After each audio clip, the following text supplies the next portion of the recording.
Hey everybody, thank you so much for tuning in. This is Erwin Barati. This is gonna be a fun one. We're interviewing a room full of Trump supporters. First off, I want to say that I'm not a journalist. I'm simply a fan of the truth and not rhetoric. So everything you see here is unedited, unfiltered, and will be shown to you in full from beginning to end. And no one on this call was paid to be here. Thank you so much for everyone for joining in. How's everybody doing? Great. Awesome to have you guys.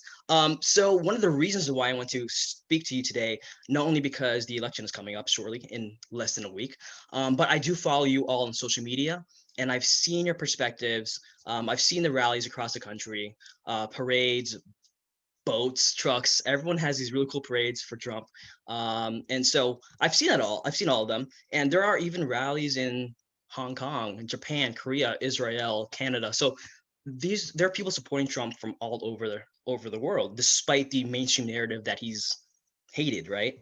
Um, and I have friends on both sides of Instagram, so I see what they say about you, and I see what you have to say for yourselves. So I want to really talk to you folks and give you a platform to speak because I know that the media in general won't give you this opportunity. So before we get started, I just want to get a show of hands. I just wanted to read the room a little bit. Who here is considered a Republican? Okay. How about conservative? Independent? Okay. Are you both, who here is both conservative and Republican? Okay. How many here are liberals who support Trump? Okay, two. Okay. Hey, fair. Three. I think we have three, so it's fair. I just want to kind of just see the room for a little bit before we begin. So I'm gonna ask a series of questions, and if it pertains to you, just raise your hand. And I'll be asking these questions before we have these topic points. So just raise your hand if these relate to you. My political opinions do not have to be dictated by my identity politics or group identity. I am a minority who has been canceled and demonized by white liberals who want to teach me about racism, and I find this counterproductive. I've been told I'm limited to who I can vote for based on my skin color, but I prefer to think for myself. I am a former Democrat or leftist. I feel more hatred for being conservative than for being a minority. It was harder for me to come out as conservative than it was coming out as gay. I have been denounced by my own community while they promote tolerance.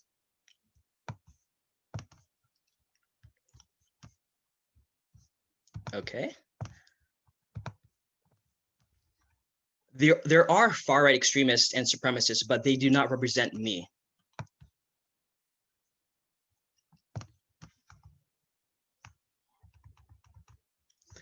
I believe in the freedom of religion and perspective, not the indoctrination and policing of thought in the workplace or universities. I believe that in the United States you can be anything you want to be, regardless of skin color, gender, religion, or sexuality. I have known my vocal liberal friends' opinions for a long time and still love them, but they canceled me the moment they found out that I was conservative or Republican.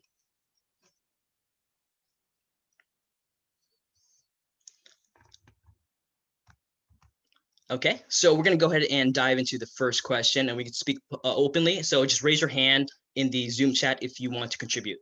So my first question is actually a really broad one, but we can dive deeper into the details later.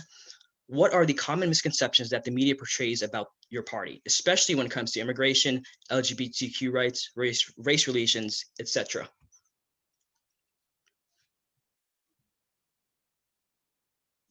Okay, Jacqueline. Oh, hold on, you're still muted.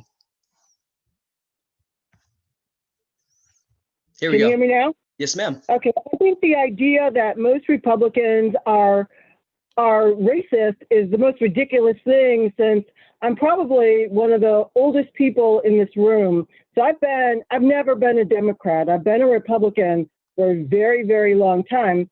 And because everybody in my entire family, including my parents, my brothers and sisters, my cousins, they're all Democrats. So I've been fighting this fight for a lot of years. But the idea that they consider Republicans racist when they don't acknowledge history. I think that's the thing that probably bothers me the most, is that if you look at historically what it is, you can't be a Democrat. But because a lot of minorities have been miseducated, they've been taught something that is absolutely not true. And that's probably the most disheartening thing that I've ever seen, is that when you try to explain to them, this is what history looks like, they actually will tell you that's not true. Thank you so much, Jacqueline. Would anyone else like to contribute? Miguel? Yes. So as an immigrant myself and someone who physically crossed the southern border myself, this was 17 years ago. I can attest to you that the immigration policy and the southern border and everything going on down there didn't just get bad. Everyone in the media wants to blame Trump for that situation, but they don't look at the fact that things have been broken in our southern border for so long now. And they always just want to, the way I explain this is, the fire has always been there. Like, it's always been a shit show down there. And literally Trump got into office and he was like, build a wall and let's take control back of our immigration policy. And they immediately demonized that. And they were like, oh, blah, blah, blah, racist and all this shit. When I was literally like, I barely made it out alive in that situation 17 years ago. I could have easily been sex trafficked, or far worse, would have been dead. The things I saw were horrific. So, and Democrats just kept ignoring it all along, or under Obama's administration, things got even worse. So in that sense, for me, when it comes to immigration and they want to talk about racism and policy, I'm like, no, the left has failed the southern border. The left has failed immigrants. The left has failed just so many people looking. They want to say that they're the party of like asylum, and they want to say that they're the party of like, oh, we're gonna save all these immigrants and stuff. But under their watch, under the Obama administration, things were so much worse off. And I can't even begin to tell you some of the horror stories some family members and other people that I've known that were in the southern border during the Obama administration have seen as well. So that's my 2 cents about that. Okay, thank you so much, Miguel. Joel, I think you had something to say. Yes, you can call me TBG for short. It's all good. Well, as an African immigrant myself as well, I moved here when I was 14. And one of the things I hate the most about like the left when they talk about immigration is the fact that they think that young immigrants are here basically to get a handout and all that kind of stuff. And especially as an African American immigrant, I see myself as an African. I was born in Africa, yes. However, now that I'm an American, I understand that I'm an American first, and that I want and I have to contribute to the country that basically gave me everything that I have. And the fact that they see me as another number for them is completely ridiculous, as a person in which they can manipulate. And especially when they think, okay, he's Black, he's a person of color, he clearly doesn't have a cognitive ability whatsoever, which is what completely pisses me off when it comes to like most of people of the same color as myself who like to basically stay within that narrative and make them think that's true when it's not. A lot of us think for ourselves. A lot of us like to go to school. A lot of us want to be successful. A lot of us want to contribute to society and all that. So just the whole fact that immigrants, especially from Africa, are here to just get a handout and not contribute to the country, is completely untrue. Thank you so much, Joel. Would anyone else like to answer this question? Okay, Inez, you're up. Hi. Hi, thanks for having me. So I am Puerto Rican. My mother's an immigrant from China, so she's a Chinese immigrant. I teach emotional intelligence and diversity inclusion. So many people always just assumed right away that I am a liberal and Democrat because of what I do. I'm also a celebrity correspondent. So they think everything that I do, and because of my, my race, that I must be a Democrat.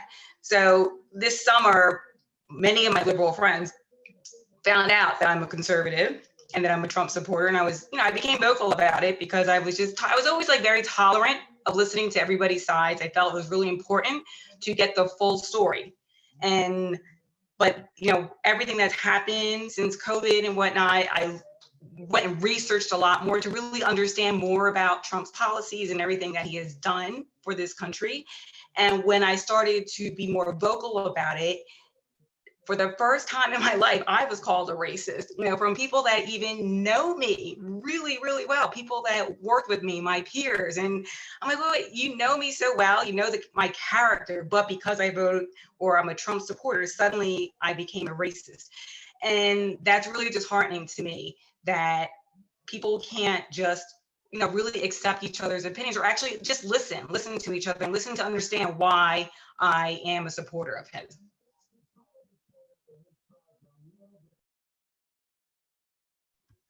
Thank you so much, Inez. Would anyone else like to answer this question? Laura. Hi guys. Yeah, so my mom is actually from Syria, and they were there because they had to seek refuge from the Armenian genocide. So by blood, I'm Armenian. So some stuff in my bloodline. Anyway, I kind of want to touch on immigration and the fact that I think there's this conception surrounding what conservatives think about immigration, and they think that we hate people and that we want to keep people who don't look like us out of this country. But I think what's important to acknowledge is the importance of having borders is to keep not people out necessarily, but open borders means being open to ideas and values that don't necessarily like align with our country. And things happen that kind of like what's happening now is when we allow these kind of foreign ideas to kind of come here that don't align with what we believe in the United States, such as people are able to get ahead regardless of what they look like. People have these individual freedoms and things of that nature. And so as soon as we start opening the border, not to people, but to ideas that are kind of able to hold people back, I think that's the danger that we run when we open the borders just completely. So I don't think it's not a racist thing. I think we can all agree that we want everyone here who believes in the equal opportunity and freedom to get ahead. I think we all want that for everyone, and we want one here who embodies those values because everyone deserves to live that reality, So yeah, I think that's a huge misconception. And yeah, in terms of race relations, I definitely think that that's been really exacerbated by the media right now, because honestly, I don't.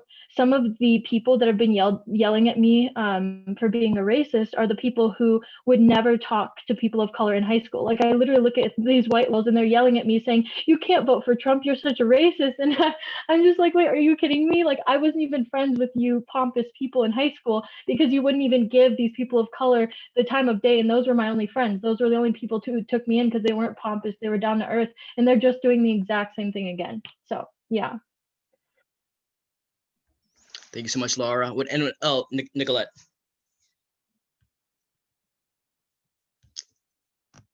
Let me unmute you really quick, Nicolette. Oh, here we go.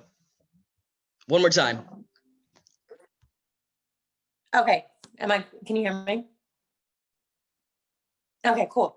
So just really quickly, because I'm still kind of eating my dinner but just taking it all in, of course.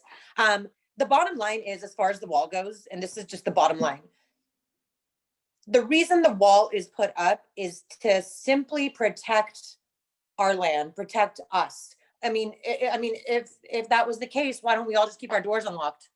Why don't we all just, keep our gates to our, yards? Why don't we all just keep it unlocked? Whoever comes in, no problem. The bottom line is it's to protect the Americans. It's to protect us, to protect our land. So there's this sort of misconception with, I've been called a racist because I believe in the wall. And it's not that. It's just, I want to protect our land. I'm a citizen of this land, and I want to be protected. I don't want anyone to just keep going in, coming out for the same reason I lock my house door. You know what I'm saying? It's simple. It's simply just protecting ourselves, protecting, you know, what we have, protecting our land. And, you know, I'm a gay woman myself. And so, you know, so many people come to me at this point, it's just a huge eye roll, but it's like, you're gay. Why do you support Trump? Like, he hates you. It's not even that. Like, Trump is the most pro-gay president we've ever had, believe it or not. And let's say he wasn't. I'm not going to meet people throughout life and like every single little thing about them. But if, you know, their policies and their laws and their beliefs, if that's intact, like, that's what I'm going to go for. But luckily for me, our president is a pro-gay president. And, you know, I have tons of articles and tons of speeches of his, you know, to validate that. So I'm really proud, you know, to support my president. But at the end of the day, you know, he's just trying to keep us safe. And at the end of the day, sometimes it's not even about Trump or Biden. It's about keeping America, America. And that's just the bottom line. I think that is the bottom line. And that's what people don't understand, because it's a lot deeper than, you know, just what they believe in their laws and what they're, you know, about. It's so much deeper than that. And, you know, I don't want to get too deep into it, but it's just like, at the end of the day, do we want to keep America, America? I mean, that's really what it is. So if I'm going to be called a racist because I believe in the Constitution and I believe in the amendments and I believe, you know, in the Bill of Rights and all of that good stuff that makes America, America, well, then I'm a racist, you know. But at the end of the day, like, I support my president and I believe in my president and I trust in my president, you know. So, I mean, I've been called every name in the book, and it's just, at this point, it's just like, you know, people are stuck in their ways, you know, cognitive dissonance. And it's really hard for people to, you know, sort of believe anything else, you know. And I've tried. I still have some people I'm still trying with, that I've been trying with since March. But, you know, I'm not giving up. I'm still defending, you know, myself. I'm just defending the president. I'm defending America. So, and I'm not going to stop. You know, I'm not going to stop.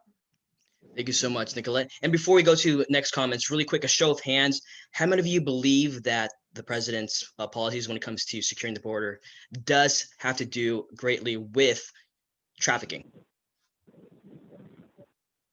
Okay, a good portion of you. Awesome. Okay. That too. Okay. Let's go with Evelyn and then Kiki.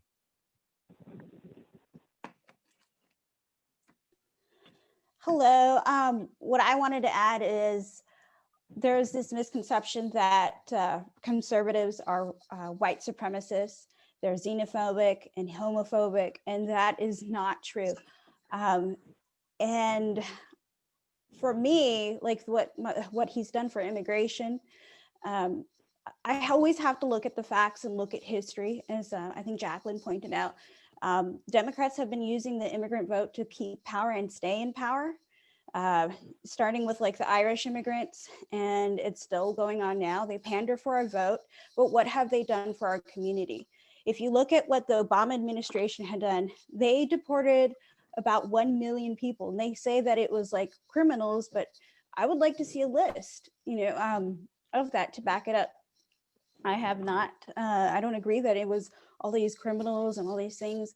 Also, what happens at the border is like, just like, as you said, trafficking, drug trafficking, gun trafficking, human trafficking, and the coyotes, they exploit and people, and they like, you know, take these people who are in the disadvantages and they take advantage of that. They are opportunists, and sometimes they leave people there to die. And it's our people that are affected.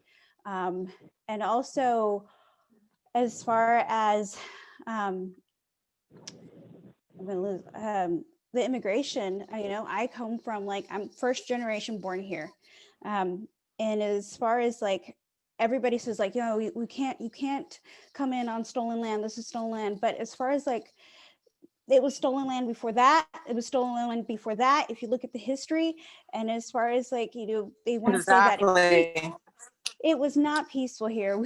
As far as like, there was even like our ancestors, Aztecs and Mayans, you know, we did all these like atrocious things to each other. We were battling each other. So we just have to look at the history of that as well. So those are like my 2 cents. Thank you so much, Evelyn. Kiki? Hey, just kind of touching up, kind of similar to what some other people have been saying. I'm first generation born here in America. On my mother's side, my mother's still an immigrant. She's not a citizen, can't vote. She's from Portugal, and my dad is Black mixed with other things as well. So, of course, I always get people who follow the media misconception that if you vote for Trump or if you're Republican, you're a sellout. You support. Even today, I have somebody comment on my post like, well, when you're Black supporting, Trump, you support white supremacists, and it's like it's not even close at all. People really don't understand that there are laws and regulations that are in place for immigrants as well. Like my mother, she has to follow the laws here as well, or she could get deported as well. There are things like that in place. And the Democrats always, they don't care so much for immigrants or minorities. They care more so about the vote. They care so about the vote. Republicans actually care about the people, the immigrants and minorities, whether you're voting for them or not. So this is the misconception that the media portrays to people, is all of this white supremacist, but there's nothing to prove it. And especially all the people and the media, look at Chelsea Handler and all these different people who are saying things that are very racist, and they do not see it. If you are pointing out my ethnicity or this, and that, and I should be doing that because of my ethnicity, that's racist. And the media is the one that's putting that out there. So it's kind of like they're brainwashing people to be racist in a way, that people are falling for it and they don't even see. So, I totally agree with strong borders, all of our borders, whether it's Canada. I mean, you already have China and Canada right now with their military and having, they have a deal with Canada for their foreign security, basically.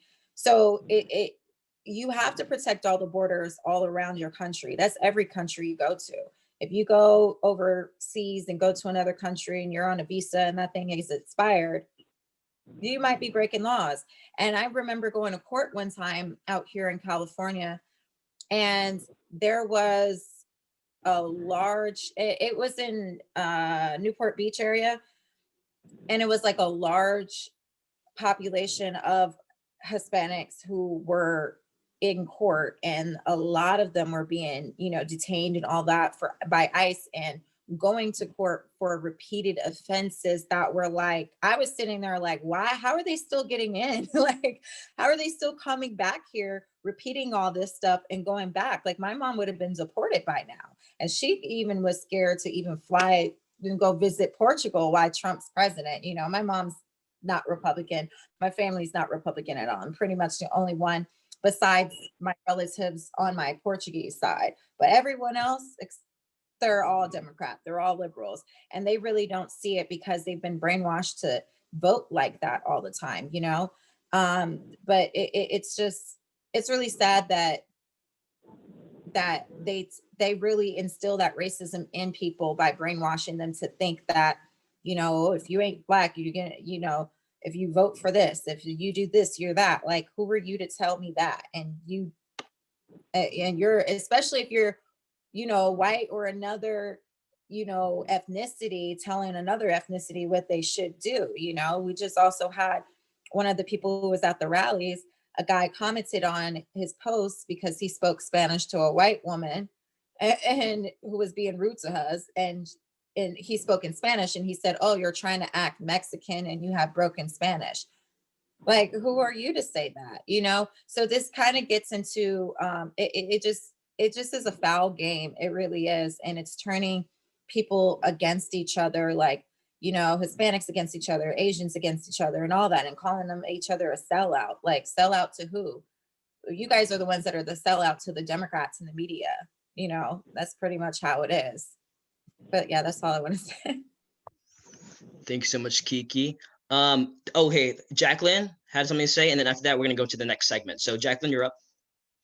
I wanted to say that we have allowed the Democrats to polarize us on the southern border and make this about Hispanics versus conservatives, when in fact, there are illegal immigrants from every country on this planet.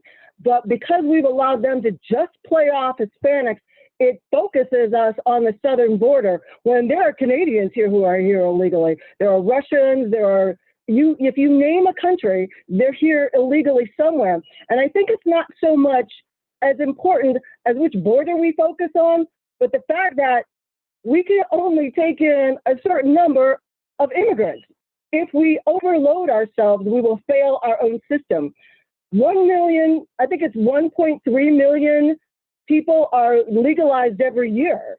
So it's not like nobody's coming in here legally and nobody's getting citizenship. We are making citizens of 1 million, over 1 million people a year. And if we allow them to focus us and polarize us on the southern border just to separate Hispanics from us, just in the same way that they've just done blacks, they make a point of creating division. We must focus in on the fact that 1 million people every single year are getting their citizenship. And they never talk about that. They talk about it like everybody gets kicked out of this country, nobody becomes a citizen. And I think that just us as a group or as a people need to always remember that they don't deal in facts, they deal in lies, and we must continue to deal in facts. Eventually, facts will win. That much I know. Like, I've probably been a Republican for, gosh, I don't want to age myself, for 40 years. So I just know that I've watched this party, I've watched Black people get into this party. I remember when there were like 10 of us in Florida, and I've watched it grow. And really in the last year, it's really exploded. I've never seen so many Black or Hispanic people who are conservatives. It's been really nice to see because we're no longer alone. You know, it used to be you hid yourself, but right now we have so many MAGA people out there, but we always have to remember that there's a truth that needs to be told. And if we focus in on truth, I don't get into arguments with people. I just say what's the truth, and you could argue with it if you want to, but I'm not getting ready to argue with what I know is a fact. And I think that we must get used to presenting facts and then walking away from the BS. That's it. Thank you so much, Jacqueline. So the next segment, I'm going to ask, I'm going to say a few statements and then just raise your hand if it relates to you before we go on to the next open discussion. The party of the poor and marginalized is now represented by millionaire celebrities and the elites and has become out of touch. Okay. The left controls the media, entertainment, the education system, culture, the policing of thought, and social media. Conservatives are the ones being publicly fired, doxxed, and harassed, yet they are the ones that are called fascists. People have called me a traitor, coon, Uncle Tom, or Sala, and told to get off the plantation. Okay, so the next segment, with campaigns like Walk Away, Blexit, Legxit, Axit, and other movements, why is there a massive exodus from the Democratic Party? Why do you feel the GOP has become a bigger tent over the last few years in terms of minority groups and other marginalized groups? We'll just do two people for this one. Anyone want to answer this? Okay, Miguel and then Red Pill Che. Okay, so first, for me, and I feel like for a lot of people, these past 4 years, we just saw the hypocrisy of the Democratic Party just be so blatantly clear.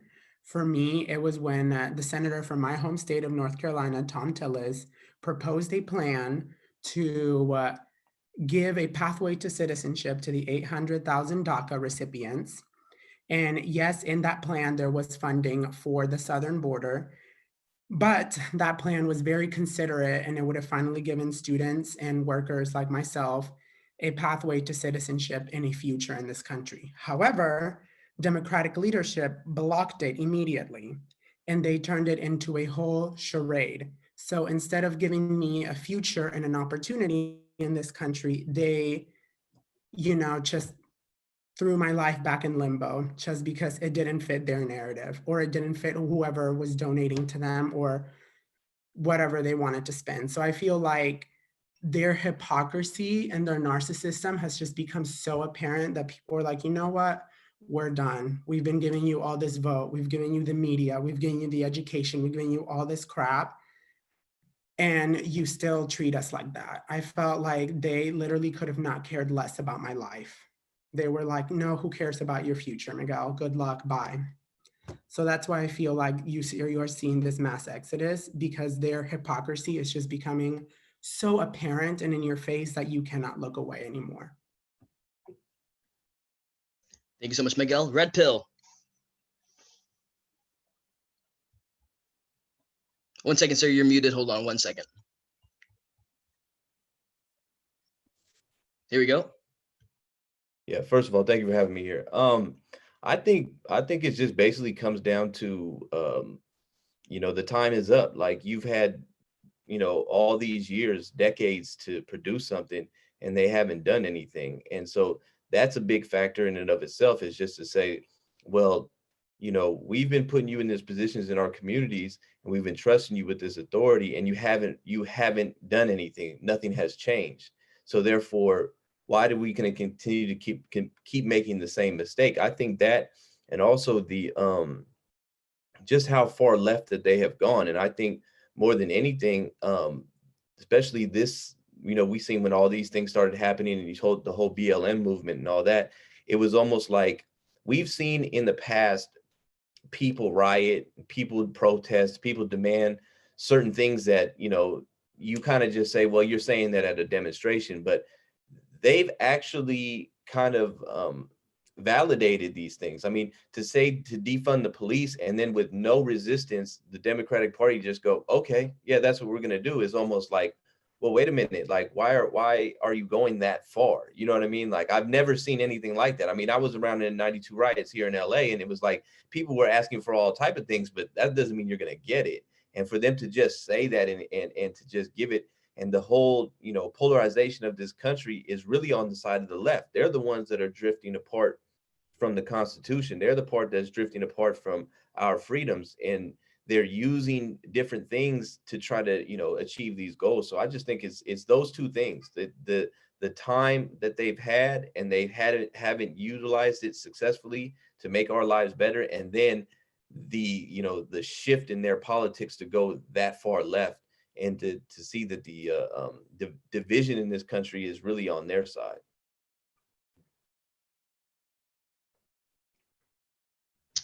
Thank you so much, Red Pill.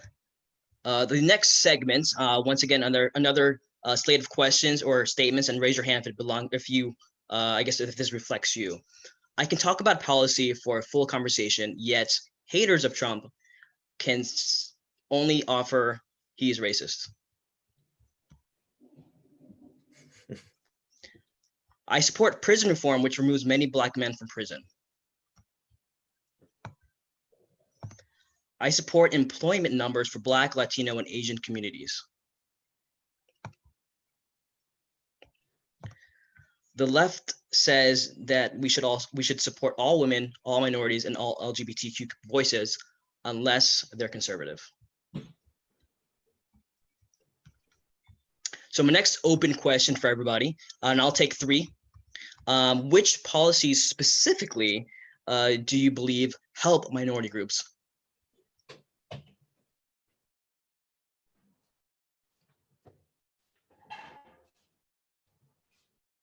Can I speak now, or you're gonna like pick out people?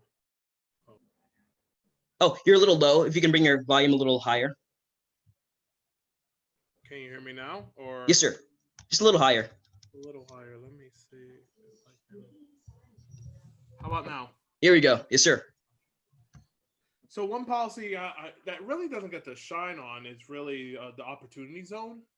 It's really, it's a really big investment on urban communities and really helping out this stigma of like urban communities, and how it just really, the Democratic run cities really never have a chance when it comes to people of color. So when it comes to opportunity zones, it really combats with this other, like this popular myth that, well, it's not really a myth, but people will say gentrification, for example. I think the perfect combat for gentrification is opportunity zones, is because it's giving the financial education, it's giving the proper funding for local communities to have the opportunity to compete when their own city is, you know, turning into a democratic slavehold, or I will say, what's the other terminology that people tend to say? I forgot, but you know what I mean. So I would say opportunity zone, just because, you know, it focused more on giving community, especially communities in democratic city, a voice, in a way that, you know, that hasn't been done within their own Democrat leaders.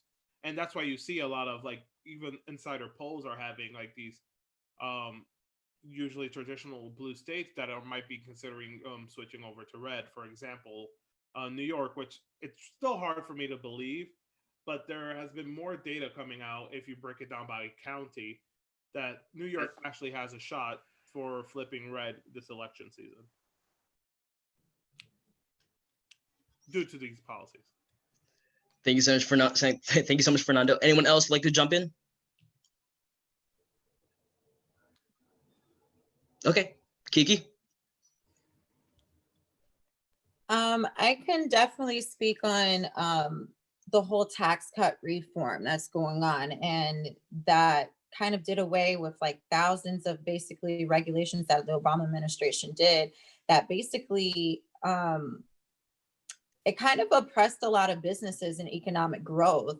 So it had more people on, more so the welfare system, not saying there's anything wrong with it, but more so depending on it and kind of using that as their hustle, instead of actually having opportunities, like, you know, within the opportunity zones and things like that that's going on, to help these people actually get jobs, to actually work themselves and live that American dream, which a lot of immigrants come here to do. And it's not like you have to have the highest paying job or anything to live the American dream. You could go to another country and you want to be able to do that. So with all these tax cuts, it's actually been helping the economy. It's been helping for more jobs. It's been helping for people to actually be able to be, you know, their own boss and entrepreneur. Entrepreneurship has boomed since Trump's been president, way more than it has prior to that. Prior to that, it was a more of a struggle, I would say, being an entrepreneur.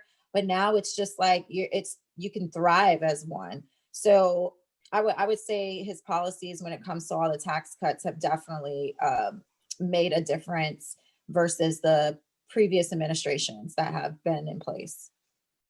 And I just want to jump on that, if I am unmuted. Because of those policies, we are now seeing more companies increasing their wages to their employees as well. So people have this whole stigma of like federal minimum wage, but when you literally see, when you pull proper policy out and when you give the proper tax cuts and, you know, cut the loopholes, the companies do respond in a positive outcome for their workers. Thank you so much, guys. Anyone else like to jump in before we go to the next topic? Okay, Jacqueline.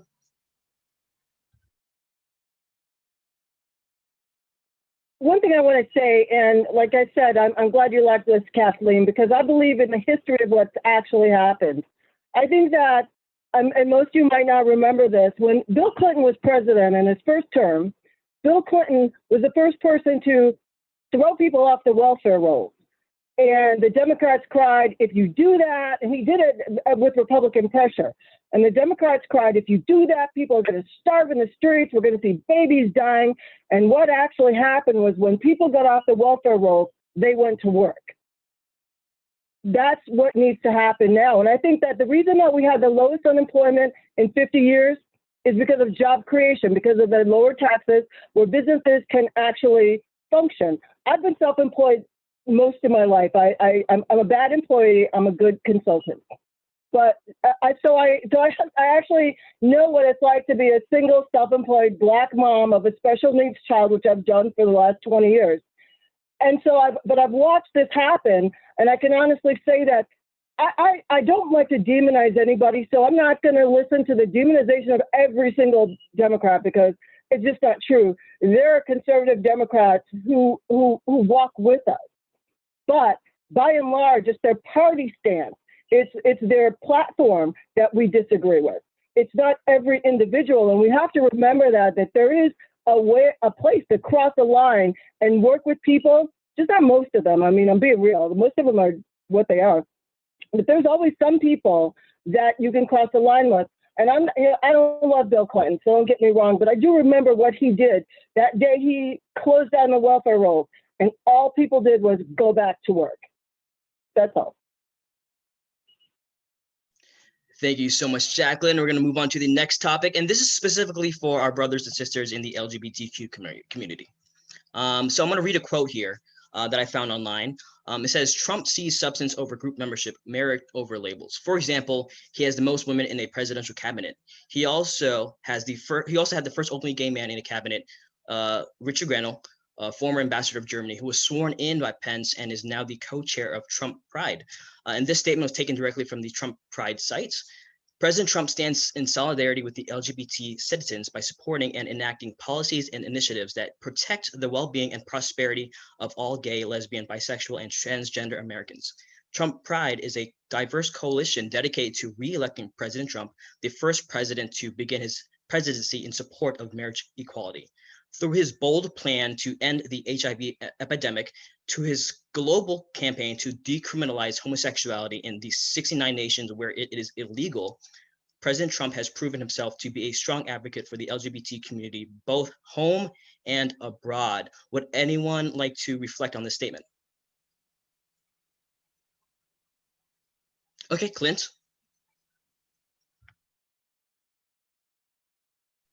Hold on, Clint, you're still muted. Hold on, sir.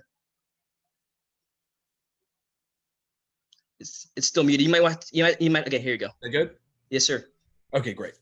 Well, I'll tell you, this is something that I've had. I think I've lost like 4 or 5 friends. When I say lost, I mean these are people that were unfriended or blocked me on Facebook. The people that I actually knew in real life, and are just outraged that how can a gay person like actually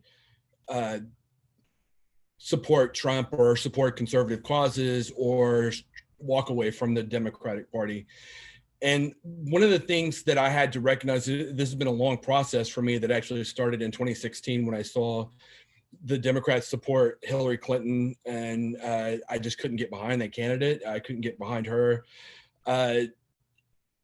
What I saw was when I started asking myself who was I going to vote for this year, it was like, I have to ask myself, how is my life today?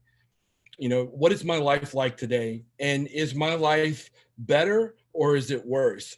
Now, of course, COVID has thrown a whole wrench into the whole thing, but I had to, recognize, number one, being a small business owner myself, the PPP loans, SBA loans, all of the different things that they made, so that we could stay alive, that came out of the government that was signed off by Trump, made a huge difference in the fact that I'm still here, that I'm still in my house, that my business is able to continue instead of shutting down. And I mean, there's a lot of personal decisions that went into like having that be the case, but that's actually better. And when I start thinking about like prejudicial administrations, I have to see, well, was my life made negative by it? And I just, I can't even say that. I have to acknowledge the fact that my life is actually better today. And had COVID not happened, we increased our income over the last 4 years. And that's my husband and I own a business together. So I have to acknowledge that. In regards to him having someone in his administration, especially when Joe Biden said that gay people could never hold a position within security or intelligence because we were too easily compromised. And I know that was policy under the Clintons as well as under the Bushes. To him put somebody in that position that was openly gay was a huge it was just a huge deal. It's a big deal. It's a big vote of confidence to say that we are we are everybody else. We're part of, not separate than. That actually, and it started at the RNC, and I watched the whole RNC in 2016. And he brought the guy, I forget his name, but the guy who started PayPal. And he told everybody, he was like, be nice. That's what he said. He said before he goes, we're going to bring him on, be nice. Because he knew who he was speaking to. He knew he was speaking to there were some hardline conservatives that were religious, that were coming from a very anti-gay standpoint, or they believe that, gay people don't have a place in the Republican Party at that time. And that was a bold move, to bring somebody gay on stage at the RNC at that time, especially when it wasn't a consensus that he was the candidate. The Bushes were making a big deal about, they didn't want him to be the candidate.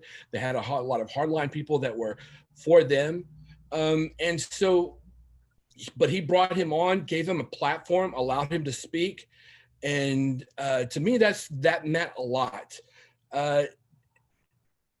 So, again, my life has been better underneath the Trump administration. And I've seen other people's lives actually be better that are also gay.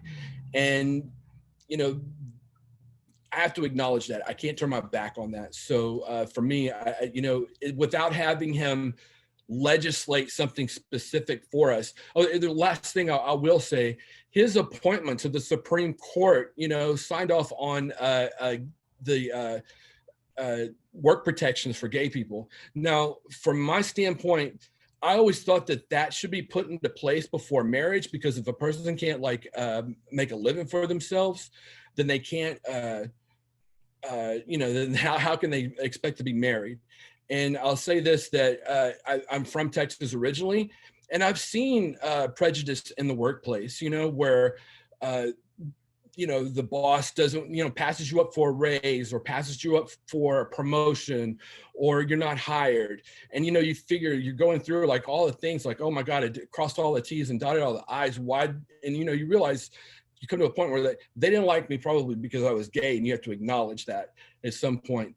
But that is now illegal for people to do. And that came under the Trump administration. And that, came specifically from his appointment by the Supreme Court. So, that's something that no Democrat, Obama, Clinton's, weren't able to do anything about. So, I have to acknowledge that, as unpopular as it is, that Trump has been a great candidate for the gay community. Thank you so much, Clint. Would anyone else like to step in? Okay, Kathleen. Okay, so some of y'all that don't know me, some of y'all I know pretty well. Miguel actually is my best friend that's in the chat. So I have kind of, in certain ways, have kind of pulled him into this Republican conservative limelight and what it's like to be one. Especially he has really seen it this year. I go to college. I'm a full-time student. I'm actually in my last semester as a history major. Where I go to college, we have little and bigs, and I think he probably knows where I'm going with this. My little was lesbian. I've grown up with gays and lesbians my whole entire life, so never had a problem with any of them. But then back in May, when I posted some Back the Blue stories and pictures, as I come from a family of law enforcement, I'm never going to not back the blue. So she, instead of coming directly to me, went to him and kind of, in a way, tried to put him in a box with her, meaning she thinks that the LGBTQ community is all the same and they think all the same, and if you don't, you're canceled. And Miguel, do you want to take this away with, because I don't know what you want to say about this. So basically, her little decided that she was going to thank for me, and that I, don't have my own brain or can't come up with my own conclusions, or because my skin color is this, I need to think that certain way. So I basically put it to her lightly. I was like, I know Kathleen's family. I know her dad, who is an officer. I'm like, I know what is in their heart. I don't need you, the media, BLM, or anyone else to tell me how to think, how to feel about her or her family. and she didn't like that. And, you know, when you speak truth like that, they immediately demonize you.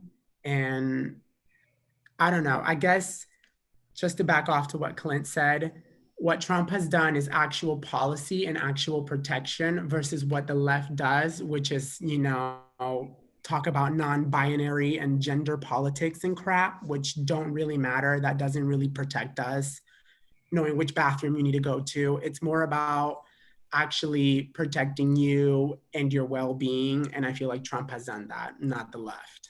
Yeah, and going off of Miguel, I feel like Trump has really just opened up these boxes that people have been trying to put everybody in, and that most of us don't fit into them. And that's why he makes so many Democrats and liberals mad, because they were the ones packaging those peoples in those boxes. So that when people like me and y'all really come out as like, no, I'm not going to be put in your box of like, you can only be these three things, we're going to get canceled. And the LGBT community, I feel like, has taken the hardest hit from this, because not only are they, you know, different sexual orientations, but then a lot of them come from different family backgrounds and nationalities. So then they have that on top of them. And it's just insane how much Trump has done and how little the Democrats have done, but the Democrats get all the credit for it. That's what blows my mind. Thank you so much. And I just want to say this quote and get your feedback on it. There's an organization called Get Outspoken on social media, and Get Outspoken states that the Trump-Pence admin left the UN Human Rights Council in protest of other nations' poor treatment of LGBT people. It also states that Pence has been misinterpreted as supportive of conversion therapy. What is your feedback on that, really quick?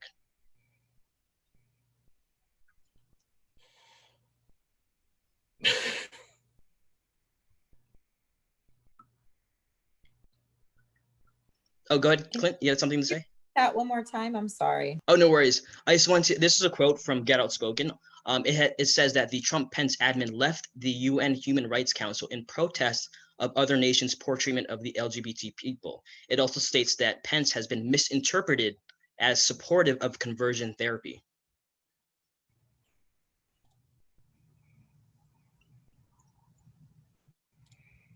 I just want to say that when it comes to the whole religion and LGBTQ people, it always wants, for some reason, the media has done this.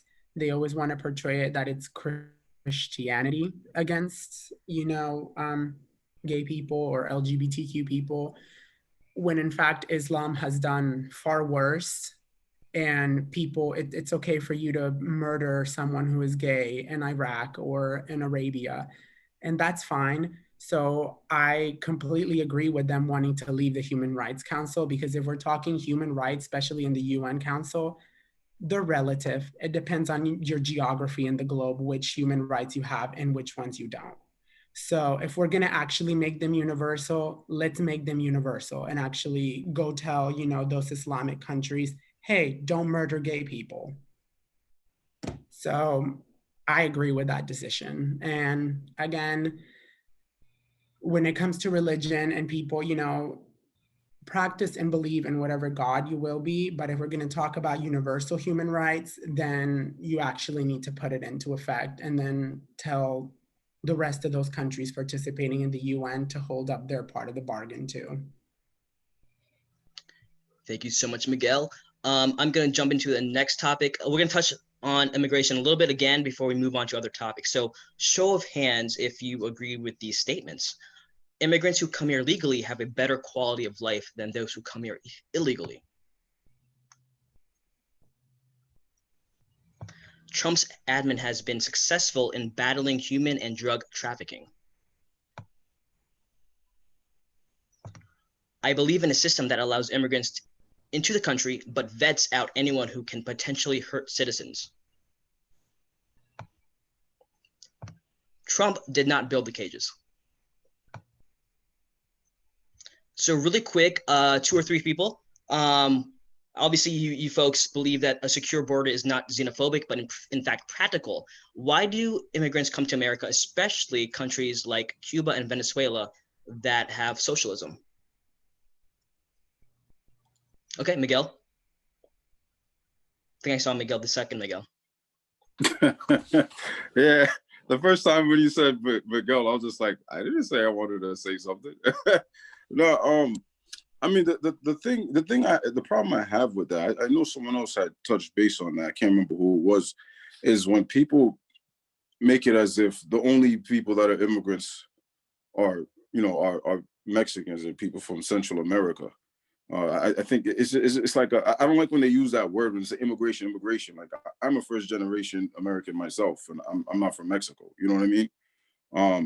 But I think the problem that that I think the problem lies with the media. Is because they, how do I say this? They don't give you the full story. Like let's use like the people from Central America. Like there are people that come here for a better life, and I can understand, like, because it is a process, as far as immigration. It is a process, and it's like, it's just human nature. If that's the easy route, then take the easy route. But I think what they don't understand when they take it personal is that you kind of can't really tell who's who, as far as who's coming here illegally to cause harm. So it is important to understand that, first of all, not all immigrants come here for sex trafficking and things like that. But what I don't understand, like the problem I have also is like with a lot of like leftists, when they think that socialism is a good idea. I mean, I had this long argument with a good friend of mine who was going back and forth for like days, like inboxing, and I'm like, ask people that actually come from socialist countries. Those are the people they voting for Trump because they know what happens. They know what socialism is. They know what the country turns into. So it makes no sense. Like if you have the experience of something, you know what I mean? That goes for anything in life. Like if you never experienced something and you're gonna, hey, how was it? And they tell you how it was. How you can't argue with someone that already tells you what it was. So obviously that's one of the several reasons why I decided to jump ship. I mean, it was only literally like a few months ago. When I really started doing the research, because I started really understanding. I mean, I'm an entrepreneur myself. I'm a business owner myself. So people have to, we have to find a way to stop listening to media propaganda. There has to be some like a collective push to get people to like educate themselves. Like my thing is, us conservatives, we're conservative because we did the research. The liberals, they're liberal because the media told them. Media told them to be. Like there has to be some kind of legislation or something to like kind of change the direction of things. Like where news used to actually be news, now it's just propaganda. Now it's just agenda. I tell people the news is not to inform you, it's to get you to conform. That's the issue that I'm having with a lot of people, like friends that I'm losing and things like that. Oh, Trump is this, Trump is that. It's like everything they talk about is not based off of facts. So it's like that's the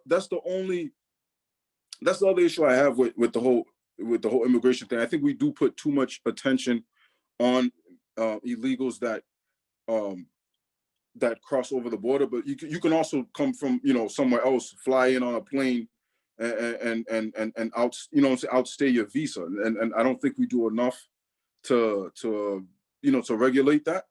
Because I've had people openly say, yeah, I'm illegal. I'm not supposed to still be here. I used to do Lyft, and people, I'm saying, like, I don't know why you would tell me that, but I've had people openly admit, like, oh, they're illegal and they're not even supposed to still be here and stuff like that. But I know the other question that you did say you asked was if if the people that come here legally have a better way of life. I think the question is yes and no, because I know as far as like opening a business, like starting your own business, you don't necessarily have to be a citizen. A lot of times people they find loopholes, they find jobs that pay under the table, things like that. And even with healthcare, sometimes people, they find ways. But I think in a lot of other aspects, with things like, having a social security card and, building credit and things like that. So I think it's a yes or no, as far as, how, the quality of life. But I think one of the main things I'm trying to say is I think we have to, as a society, we get too used to putting all the attention on Central Americans. But we have to remember, like, again, there are immigrants from all over the world that, for the most part, come here for a better life. So I think we have to find a way to, to find a way to differentiate, because I can understand, like, especially when people are seeking asylum, when they're coming from other countries and whatever, situation they're dealing with back home, it's like they probably don't have the patience to wait because their life is in danger. So I kind of feel the sympathy for, like, especially, again, the people that tend to come here more illegally, like people from Central America. Like, I feel the sympathy for them. You know what I mean? But we do have to find a way to weed out the bad ones instead of just making everything, oh, Mexicans, immigration. Like, it's like a programmation, the way we use the word, and we're not even using it right. You know what I mean? Thank you so much, Miguel. And actually, we are going to jump into the media later on in the evening, but so save your juicy stuff for the media coming up. We're going to go to Kiki next, and then we're going to jump into the next topic. So Kiki, you're up. I just want to add something real quick about immigration and everything. And Trump's been doing a lot to just basically protect American workers. I've lived all over. I'm from the East Coast. I also lived in Georgia. And one thing I will say is that there was a lot of illegal immigrants that were taking a lot of jobs in Georgia and in general and other places as well. And there has been a rise in actual Americans, especially Black Americans in Georgia, who actually have obtained and sustained jobs. So this is one of the things that Trump's been doing, is to try to stop undocumented immigrants from, receiving benefits that are also costing us taxpayer dollars and everything else. And it's like, why should they be?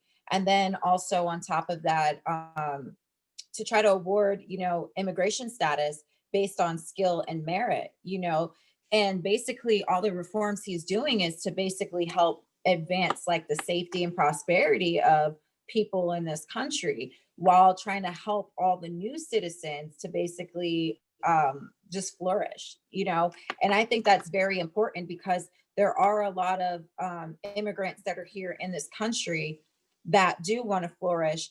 But we had that visa lottery system going on, the chain migration. You had a lot of this stuff going on that it just wasn't fair to all immigrants. It wasn't fair to the ones that were actually here doing what they had to do and waiting. So I like the fact that it's more based on the merit-based system with skill and merit, because that's how you can stand out more and eliminate all the I say junk immigration. Like, that's just immigrants who really shouldn't be here right now, or not being here the right way, like I already said, I come from a family of immigrants as well. And it's not fair to my family to be here legally and to do all this and that and have to wait in line behind undocumented immigrants who are taking all these benefits, when actual immigrants who are doing what they're supposed to be doing are having trouble with it. And they should be flourishing, because they've already came to this country to have a new life, whatever reason it is, or maybe they just always wanted to come to America. But we already know that America is very different than other countries, so they can definitely live the American dream. And I do like what Trump is doing with that, with the administration, with his with the immigration policies. But that's pretty much it. Thank you so much, Kiki. Oh, Miguel, we're gonna do Miguel and Fernando really quick, and then we'll jump to the next topic. So Miguel, actually, let's do Fernando first, then Miguel, since you spoke earlier. Miguel, is that okay? Is that cool? I'm just trying to find. Are you sure? Yeah, I just wanted to clarify real quick. Okay. I just wanted to clarify. I'm not saying just so no one gets me confused. I'm not saying that people that are here illegally and are doing the right thing, it should be okay. What I'm saying is I can understand and I sympathize, but I do agree 1,000% that there is a process and there is a procedure and that everyone should follow that. And I do agree with you, the young lady that spoke. I do agree with you 100%. I don't think it's fair when someone is here illegally and they're jumping the line. I do agree with you 1,000%. I just wanted to get that out there just to clarify, so no one gets confused. No one confuses what I was trying to say. That's all. But I do agree with you. Fernando, did you have something to add to that? I'm just really No, I'm just impressed by everyone's response to this. Because honestly, the way I view immigration is, again, like Miguel mentioned before, that some people just find the easy way in, just trying to get in, and I'm not even advocating that myself. However, there has been like we actually, I think we're the most generous. We're legit the most generous country when it comes to illegals coming in, and we have created so many loopholes for them to actually have a proper path of citizenship, and they haven't took advantage of that, and that's why it really affects us when it comes to like numbers and the census and all, because you have people here that, for example, will come here. We're here for almost 30 years and will not even try to make the effort of standing up and just try to do the proper paperwork. And I'm saying this because I actually know people that came here illegally and did the proper paperwork, um, and became citizens. People tend to forget that Ronald Reagan did like this infamous immigration bill that basically, I call it, he was giving out green cards like it was hotcakes, um, because it handled it created a path for people who that came here illegally to do what you got to do at the end of the day. But again, I see the way Trump made it such a forefront of his platform is because we do have people who are just taking advantage of the system, and this could just be a broader topic in general, like people just take the system and they think it's okay to live off of it. And what we're coming up, I mean, I'm saying as a conservative, like, look, I get it, we have these programs, and it should just be temporary and temporary only, and it should not be a lifestyle. It should not be a way of like, oh, I've been living in this like NYCHA building or affordable housing unit for almost 3 generations. That should never be the case. That was there for temporary reasons, and it's just something I think people really don't talk about it as much when it comes to these type of topics. Oh, Fiona, then we're gonna go on to the next one. So Fiona, hold on, you're muted. Hey, everyone said pretty much like a lot of points already. I just wanted to like add that I think a lot of liberals don't understand that legal immigrants have to go through a pretty long process to get immigration. It isn't just like we just come over here and then we just get it like after a year or so. Like I had to wait like 5 years, and that's because through my mom. So, but I also know some people that get sponsored by their sister or whatever, and that's like 10 years wait. So, and then even that, it's like you have to have a certain amount of money in your bank account to prove that you can survive, or that you can like take care of yourself, and that you won't rely on the government for support when you come to the US. And so a lot of people don't know this, and they just assume that, oh, it's because they're being racist or whatever. And unfortunately, a lot of immigrants coming from countries don't necessarily have those requirements. They don't necessarily have all the money to be able to prove that they can, rely on themselves and stuff. So, I mean, if you're coming from a place where you don't necessarily have all the like finances and stuff, then unfortunately you won't be able to come to the US, and that's just like tragic. But it's just a fact, and so some people just don't realize this, and they blame it on like things like they're being racist to certain people or whatever, and that's just how it is. Thank you so much for that, Fiona. Next question, and anyone can answer this. We can take 2 or 3. Are leftist ideologies actually detrimental when, say, for example, intersectionality or critical race theory in the workplace? Are these ideologies actually hurtful? Let's go with Kathleen, then Jennifer, then Red Pill. I definitely think I'm gonna mess up the wording. Did you say critical race theory? That's okay. Yes. Okay. That's what it's called. Okay, because I've heard other things for it, but I definitely think that's horrible for the workplace. I know this from personal experience.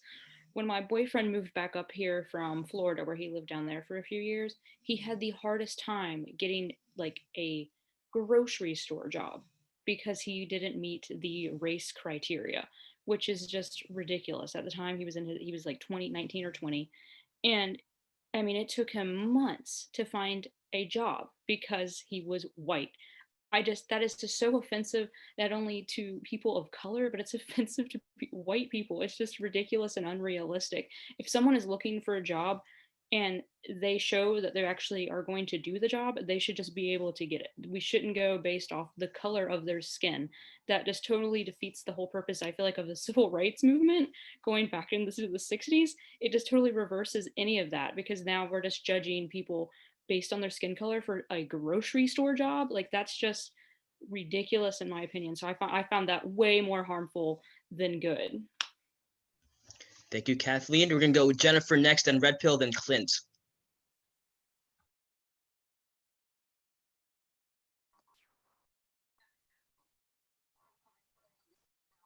Oh, hey Jennifer, you're still, your audio is, we can't hear you. Yeah, you're muted. Try this. Leave, then come back and see if your audio connects. So sorry. You can just leave and come back, and then hopefully your audio connects. Let's go with Red Pill, then Clint.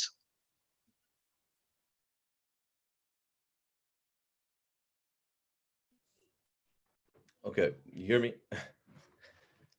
Okay.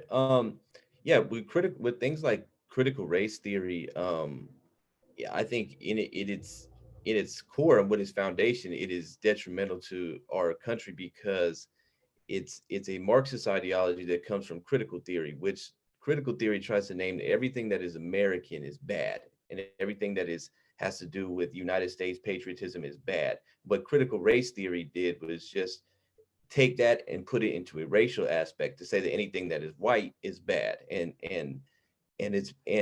what they're trying to do is tie that in with patriotism, and people that are loyal or nationalists to the United States are bad people, and that gives them justification to overthrow or radicalize the whole system. So I think that things like critical race theory have been put here on purpose by leftist ideologues who want to bring this our way of life, our constitution, as I said earlier, to a stop, and they want to implement their own socialist ideologies. And I think by allowing that, I mean, we already know that that is big in our educational system, especially our higher learning institutions of higher learning. But that ideology has come in and it has seeped in, and it has attacked every aspect of our constitution. So at its core, it's it's a terrible thing. It's going to undermine us eventually.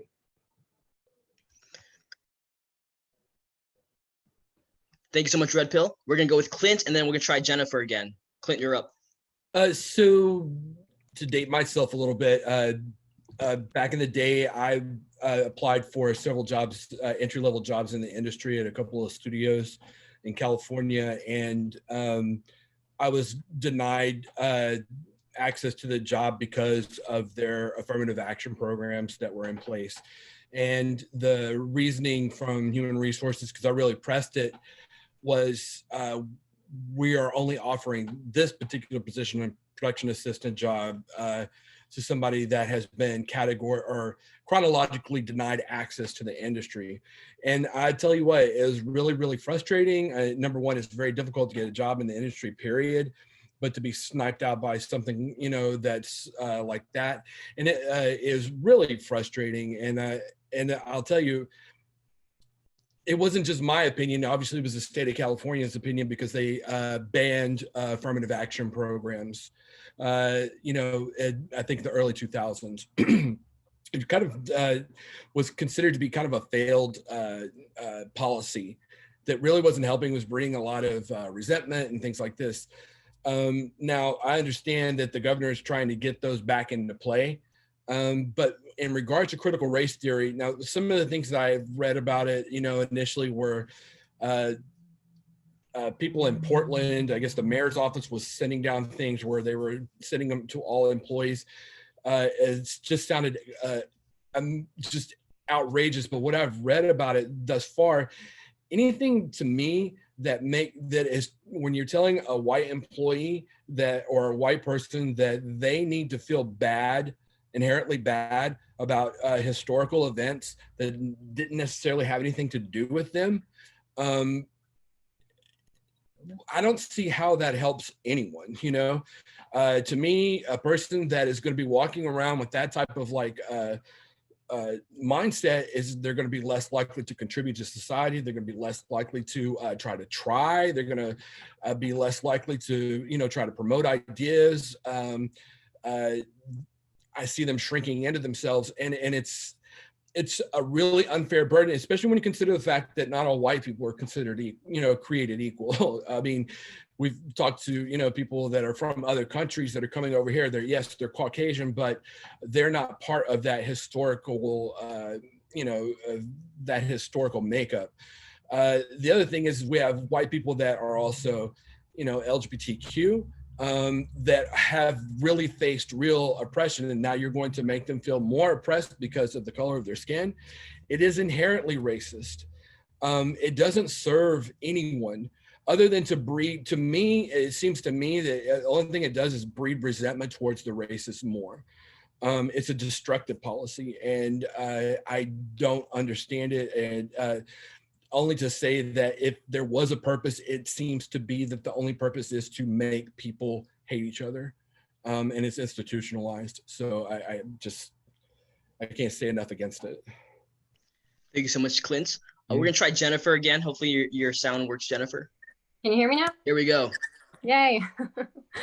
All right. Yeah, I echo a lot of what people said. I missed some of it, but caught the end of Clint there. And I think a lot of people are ignorant about the roots of critical race theory. Like, in and of itself, the theory cannot unite. It can only divide, because it is categorizing people by skin color, which people can't control their skin color. That's just an immutable characteristic of a human being. That shouldn't be the way that we group or divide people.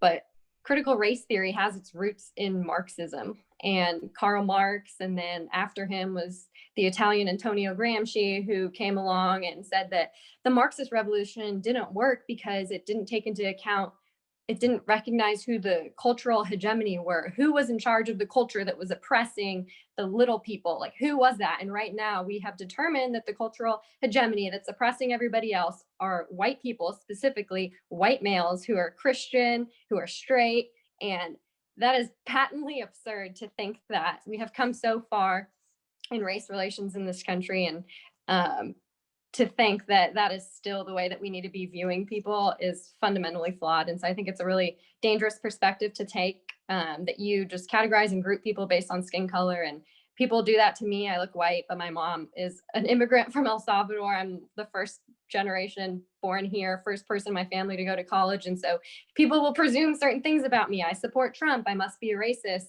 And that couldn't be further from the truth. And so I think it's really problematic to just categorize people based on their skin color and not look beyond that. And it will not unite. And that is really at the root of so much of today's division and BLM. It's just this theory that's being pushed that's rooted in this oppressor versus oppressed mentality. And how does anybody think that will ever bring about racial reconciliation or unite? It can't. Thank you so much, Jennifer. And sorry, did someone else have something to say? Okay, Exactly. Emily. Yeah, just to echo a few points, I think it is very divisive. As someone said, they're trying to put people into certain categories. And I just feel like it tends to highlight all of our differences. And it's really, if you think about it, it's a really unlimited number of combinations that we could all fit into for all these categories. So it would really never end, because I'm sure they would come up, with another category tomorrow or next week. And the other thing that I feel about it is that it really tries to produce a victim mentality. Instead of saying, hey, you can overcome this, you can overcome being born into a poor family and work hard and work your way up. It just tends to lead people to think that they can blame other people for everything that's going wrong in their life, and that their life sucks because of somebody else and offers no real tools or solutions to improve their lives and for them to seek happiness. And as a minority female, I have actually been in a work situation where the HR department decided to lead some like breakout discussions on how Caucasian employees can interact more effectively with minority colleagues. And it was very uncomfortable because a lot of people were, after the training, were reaching out to me and asking if I was offended or by something that they had said. And it was really nothing that I had even crossed my mind. I felt like, like something was wrong because I was just being myself, and it really had never crossed my mind. But they were trying to say, oh, because of this training, we thought, you might feel differently about this. And it was really like trying to make something out of nothing. So in that sense, it just made me feel even, more separate from them and actually excluded instead of included. Thank you so much, Emily. I think Jacqueline has something to say.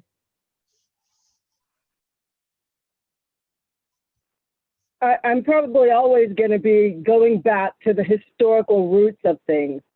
I think that when affirmative action started, it was a good idea because historically, Black people were left out.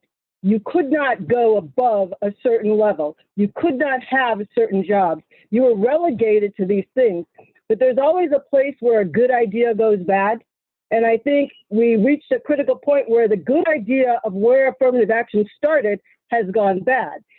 There was a time when you couldn't get certain jobs, you couldn't go into certain places. So when affirmative action first started, it was actually to give parity. But then it became the property of the poverty pimps, the people who promote racism in order to make money. So you have the Jesse Jacksons and the Al Sharptons who have made a living and millions of dollars off of promoting something that has passed. I don't think it began as a bad idea. I think it became a bad idea. I am a Yankee in Southwest Georgia, which is a very interesting place to be. Recently, and I'm just going to give you a quick story, I'm about to start a project to help special needs adults, to start a community where they can live safely and work and have a decent life. I had a white lawyer and a developer step into my project that I've been working on for 10 months. And all of a sudden, they expected me, literally expected me to step out because they stepped in. Of course, I gave them a different perspective about who I am, but it's been a fight. And the fight has been, I don't have to go anywhere because I'm just as deserving of this property, which is owned by the state of Georgia, as you are. And in this city where I am, just 30 minutes north of Tallahassee, I have had Black people tell me, you have to be careful because these white people are only going to let you go so far, which I find an absurd concept. I will go as far as I want. But I have Black people standing behind me, fighting me because I'm doing something that they don't have the nerve, the guts, or the chutzpah to do. So it is there. It's there because there is a certain segment of people who do believe that they deserve more than you. Now, I'm not talking about you guys because the guys I'm dealing with are like 70 and 80 years old. This has been their system for years. I live in a place that has the most concentrated number of plantations in this country. So these people have come from this system where you step off the sidewalk. I have had people say to me, not only has no Black person ever stood up the way you do, no Black woman especially, and I find myself fighting it. So I'm not arguing about whether or not the concept of racial parity or how they're doing the system now is wrong. I'm just going to tell you that it began in a good place because there are really people who spend their lives holding other people back. I think that the Democrats have taken this. They've taken a good idea and turned it bad. It's not everybody. I mean, I'm not afraid to do what I do, but there are people who don't move, who won't go, who have literally tried to talk me out, Black people tried to talk me out of what I'm doing, telling me that I'm too aggressive and I'm going to scare white people off. And I'm like, well, then so be it. But I keep going. But there is that attitude in certain aspects of this country. Now, I'm from outside of Chicago. That's where I grew up. So I don't support this Southern thing, and I'm not really a part of it. So when I step into these situations, I step in with a Yankee mentality, and they are not accustomed to it. They're not used to it. They don't, not only do Black people not stand up, that Black women need to sit down and shut up. I had a guy tell me the other day, you need to learn to start at the bottom. And I'm like, what the hell are you talking about? I mean, so it does exist, but I think that Democrats take advantage of a situation that's there when there are better solutions than critical race theory. There's just a system of equality that needs to happen, and we have to stop looking at people in their color and in their sexuality and in their feminist or maleology. I think that that's where we've gone wrong here in this country, is that Democrats have usurped good ideas and made them bad ideas because they're using the systems that are there against everybody. They're not just using it against you, they're using it against me. I'm not asking for a handout. I've worked all of my life. I'm asking, you know that they have that saying that teach a man to fish, he'll eat for a day, give a man a fish. Listen, I'm just like, get the hell away from the lake and just let me go fish. I can figure it out. But when you don't allow people to figure it out, when you keep handing people something that they never really have to work for, and that is not just happening in the Black community, that is why we have young white people out burning stuff down too with BLM, because nobody has learned. We've allowed socialists to take over the school system. We've allowed them to take over the media. And now we have a country of people who actually hate our country. And our solution is not to fight them. Our solution is to educate them, to remind them of the history. They don't even know that communism is a bad thing because the schools don't teach that communism is a bad thing. They think America is a bad thing because their teachers tell them America is wrong. And I think that we've given that up and we have to grab that back. And that's our solution, is to take back the narrative. And we keep allowing them to have the narrative.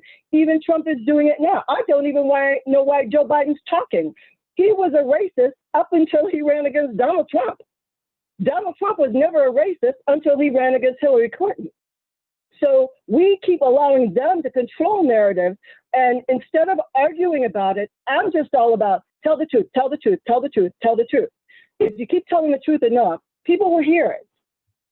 Some will change, some don't want to change. But this group here of people who are concerned, we need to continually, in our social media, in our lives, tell the truth. My mother is a diehard Democrat. We have had so many fights about President Trump that I said, we don't get to talk politics anymore. Never. But do I stop doing what I'm doing because my entire family thinks I'm wrong? No, because somewhere in there, they're hearing the truth. And that's what we have to do. I'm done now. Thank you so much, Jacqueline. I saw a lot of heads nodding, so I think you struck a chord with them, which actually, well, folks, we do have 3 more topics left, 3 or 4. So thank you so much for your patience. What you just said takes us to the next topic. And, we're going to go there. We're going to go there, guys. We are going to talk about race relations and BLM. So series of statements, and just raise your hand if it suits you. I support peaceful protests, but not violence, rioting, or looting. Antifa may not have a leader, but it does have chapters in major cities across the US. I have seen the articles and videos of Trump supporters who have been shot for being Trump supporters. People have died in the riots and fires. There is a difference between peaceful protesters and rioters and looters.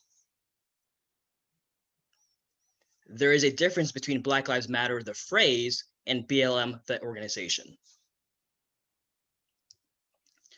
You can be against police brutality and still support law enforcement. Police reform is necessary. However, defunding the police impacts the families of heavy crime areas. If attacked, police should be able to defend themselves, including attackers with knives. In the cities with the worst riots, Trump is criticized whether or not the federal government intervenes. I or someone I know have been personally impacted by the destruction of businesses during a pandemic and a closed economy. Now, I want to read a few tweets that I found online. There are two tweets I want to read online. Read that I found online. I just want you to hear them out, and then I'm going to ask my next question. So the first tweet says, "Imagine promoting for Black businesses, but those businesses get burned down. Imagine advocating for white employers to hire Black employees, but those stores get looted." And then the second tweet says, "Hollywood bailed out protesters but also rioters who'd go on to commit more crimes. But it was Black conservatives on social media who raised money to restore the Black businesses who suffered."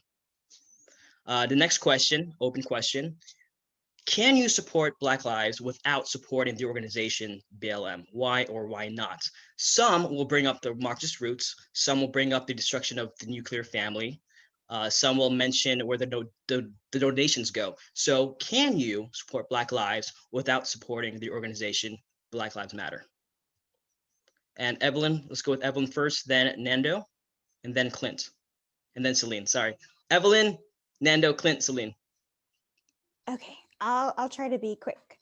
And I really appreciate you having me here. And I'm learning so much from everybody, so I really appreciate you doing this. But as far as like, I know that there's this binary choice that you can, that they push on us, that you can only choose one and you can't support the other if you choose to support the other one. But like, for example, Blue Lives and Black Lives Matter. So like, you can't support like Back the Blue and support Black Lives. But as far as like, for me, I value all lives. And I do realize that Black lives do matter. I just don't support the organization because of its Marxist roots. And that's where I differentiate. Like, so when I do posts, I'm very sensitive on how I make those posts. I don't want to come off like I don't support Black lives when I do. But I also, as far as like point out like the organization and as far as like how their name is very deceptive. And I've kind of noticed that that's a trend with leftist policies. Like, for example, Planned Parenthood. It sounds like a good thing, like you want to plan for parenthood. But when you look into the organization and what they do, selling viable body parts of aborted infants and things like that is something that I don't support. I noticed that as far as like when the whole George Floyd thing and the BLM started coming up, I think it was Ben Shapiro who said like, you know, the black squares became like an atonement for everyone. And you had to put this black squares to show that you have made penance. And if you didn't show that, then you were ostracized from society, you were not welcome. And you obviously, as far as like, were villainized because of that and demonized because of that. But I just want to say that, yes, you can support Black lives.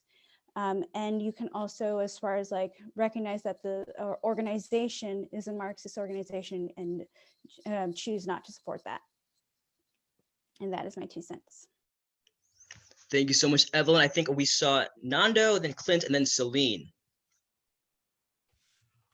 So I'm actually one of those that, you know, I really don't like even saying Black Lives Matter. I just show it by my work.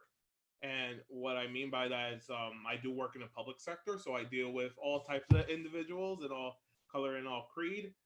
And you know, the best way to actually say to actually do it without saying it, I mean, at the end of the day, is just really just help out your own community, and that's what I'm all for. I mean, I've done job drives, I've done major workshops in inner cities, out in any type of community, because I do believe in the individual becoming better, and that should definitely be the forefront.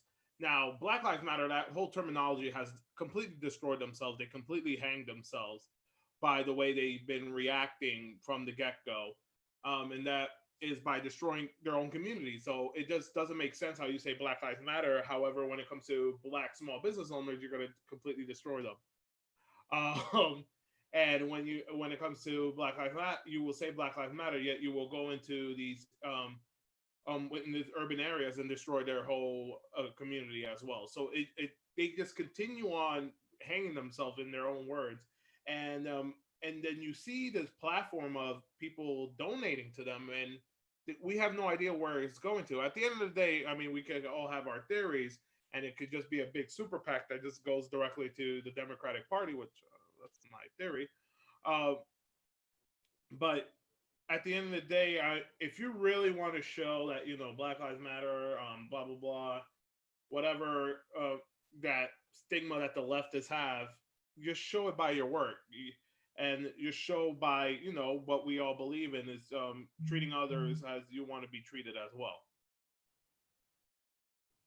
Thank you so much, Nando. We'll do Clint and then Celine. I first became kind of up close and personal with BLM in Los Angeles in 2019. I started producing a documentary about this guy named Ed Buck, who he's a wealthy Democratic donor, donated to everybody from Hillary Clinton to city council to the DA of LA and LA County and everything.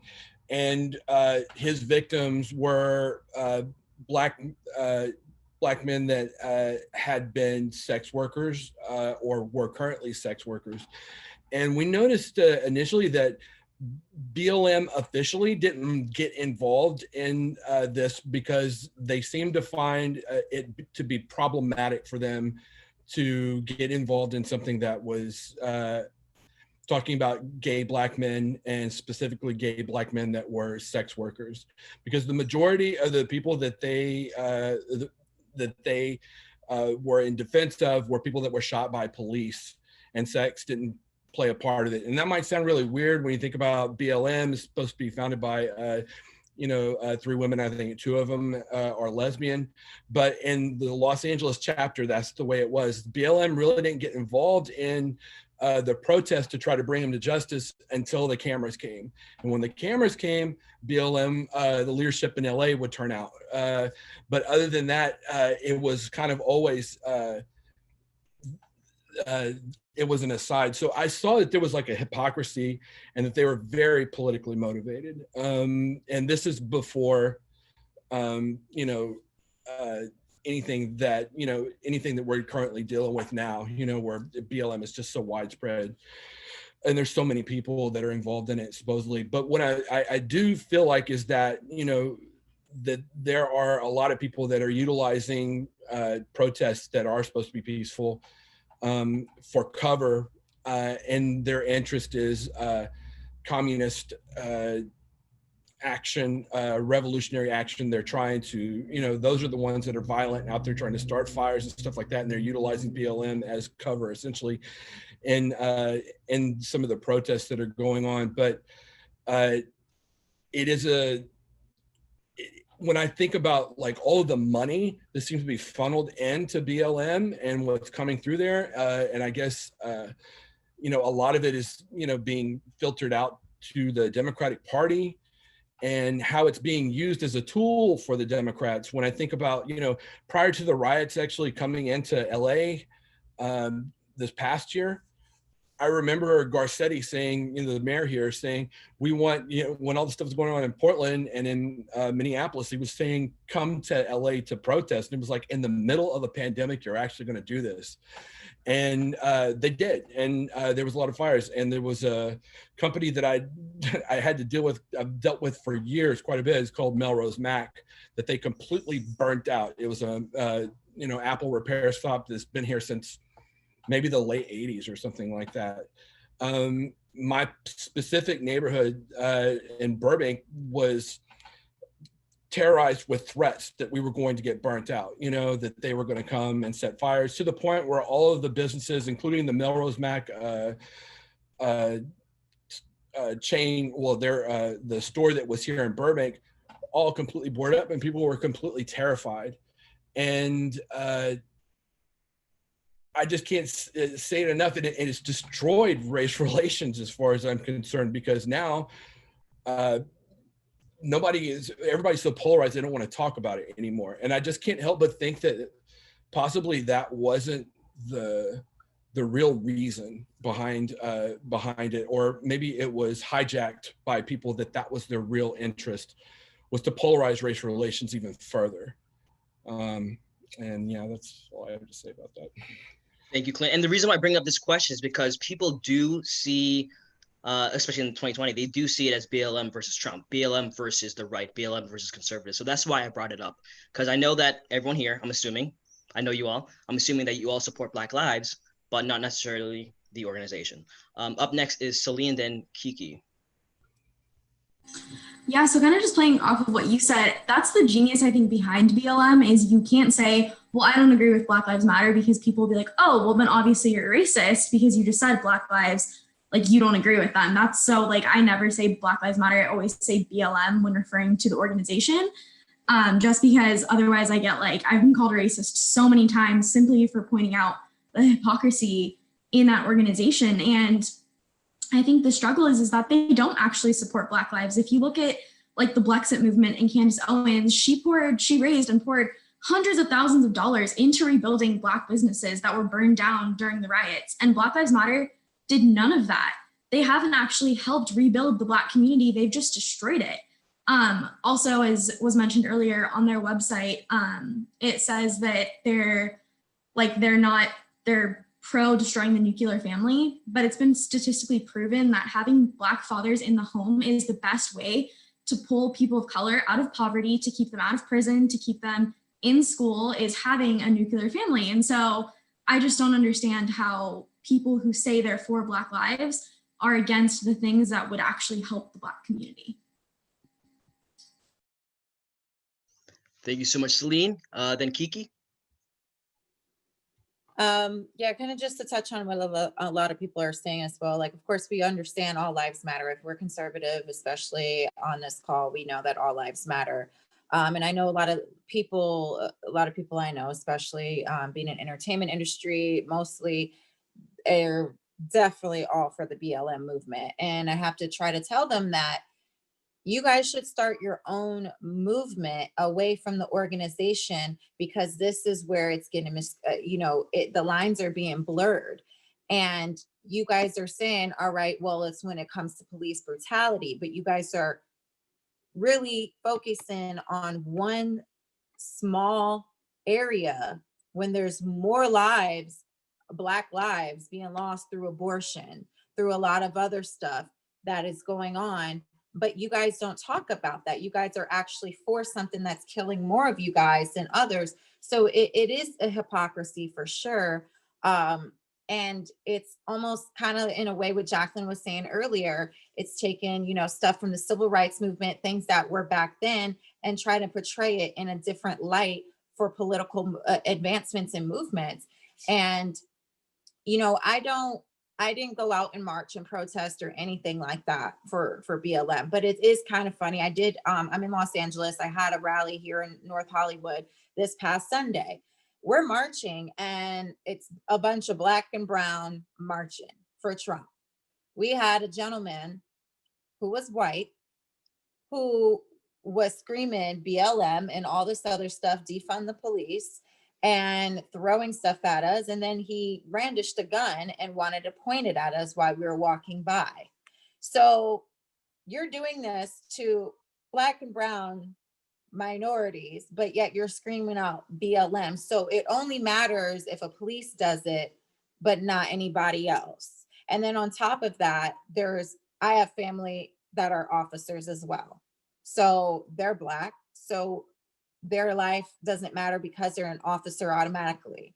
Like, it's just hypocrisy and people don't really understand it. And most of them who don't even care about life at the beginning. So it is kind of hard for people who are so pro-choice to understand where we're coming from when we say all lives matter, because they're so choosy and picky on who gets to live and who doesn't. So, that's kind of like where I'm not for it. I'm not for the movement. I say, hey, let's create something else, because at the end of the day, we're putting ourselves in these labels and these boxes. Yes, there is police brutality. We know that.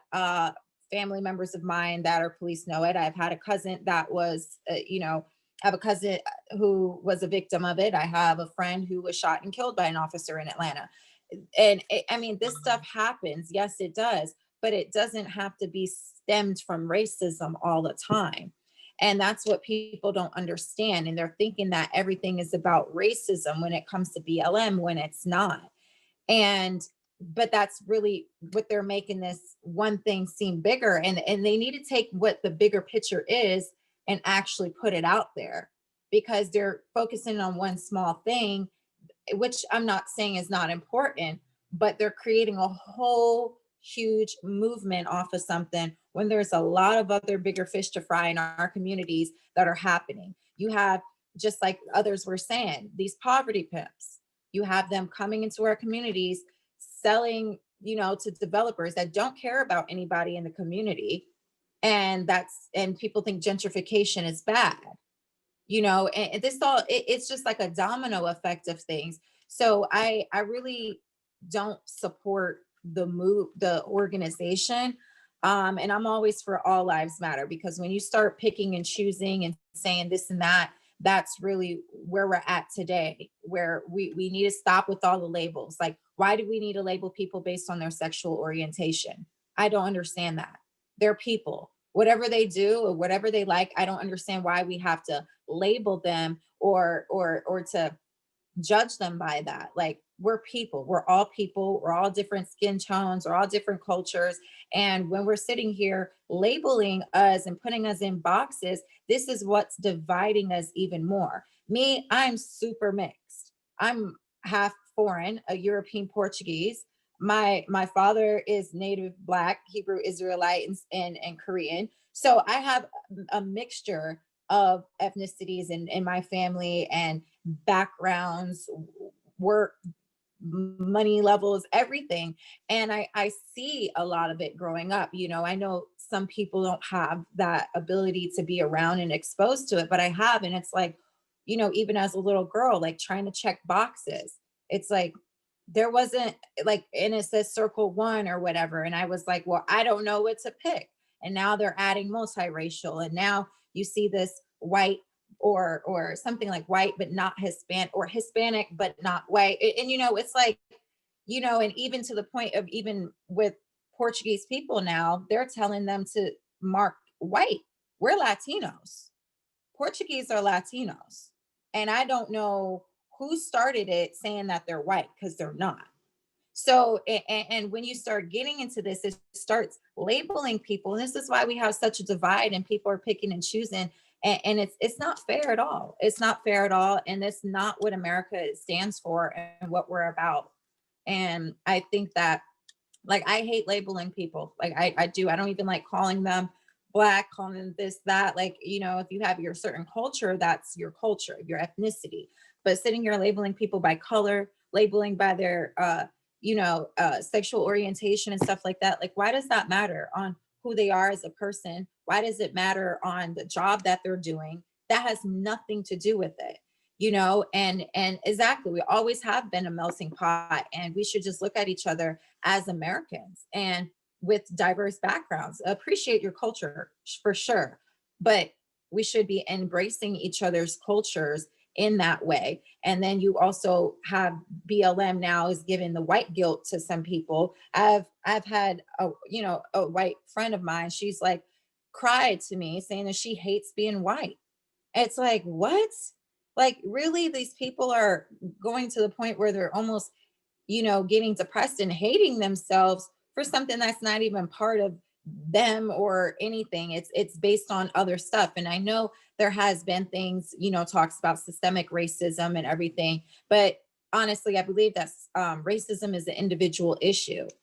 And when you look at it like that, you have to hold the people responsible who are doing this. Just like if there's people who are out here being thieves, people who are out here killing, it's all an individual issue. I don't think it's so systemic as it used to be. Back in the day, of course, but it's definitely it's definitely an individual issue, because you have senators, you have congressmen, you have different people in those positions that are actually racist, and they're trying to implement things, but it's not the system as a whole. So we have to look at it for individually what it is and actually attack that. The police, like Trump did the thing for passed, I forgot exactly what it was called, but basically where police officers, if they, have a lot of basically violent write-ups and things like that, that they have to get reported. Things are being handled, and that's what we need to do, is start targeting these, because we already know the police departments are infiltrated. There's minions in all these departments and all these levels of government, and they have these people all over. It's and also just individually people who grew up a certain way as well. So I think that Black lives do matter, but we also need to look at the fact of that it's not, police brutality is not just based on racism at all. There's a lot of police officers that don't, a lot of them already, there's a lot of, well, I would say it was more so just an American issue, that there's a lot of mental issues in this country. And I think that we see that the most with the whole extreme liberal side of things. But you can clearly see there is a mental illness in a lot of people, and the way that they're acting, the way that they're doing things. And especially when it comes to rioting and looting and all that stuff, like, that's not cool. You guys are hurting businesses. Like someone else said, hurting businesses, which also affect jobs. If your job was being rioted and looted, are you guys going to work? Like, and especially if it's happening and there's employees there that are Black, there's employees and they don't know. There's someone who's just said on the video, I saw it today, this lady was screaming, was like, it's not our community because we don't own anything. Well, you guys don't even know who are the owners of some of this stuff. And a lot of these owners are minorities that they're destroying. So I don't agree with the looting and everything, but I do agree that we need to be more, that people need to definitely be more pro-life, in a sense of that all lives matter. And it's not just one race or ethnicity that's being targeted by police. I don't believe that at all. Thank you so much for that, Kiki. I'm gonna, there's a mini section before we go into the next section. I just wanna get a show of hands if you folks believe in this. Trump's Platinum Plan would help the Black community. Okay. And this is this stems from a tweet. All right. In regards to the riots, Trump used the word thug to describe those who cause violence, but not specifically Black people. Both Trump and Obama used the word in the same context when it came to riots. Okay. I have a mini question. I just want one answer for it.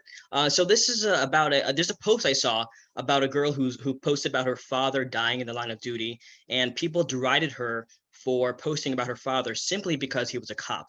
They told her that her post was insensitive for posting her father who died in the line of duty because of what's going on in the country.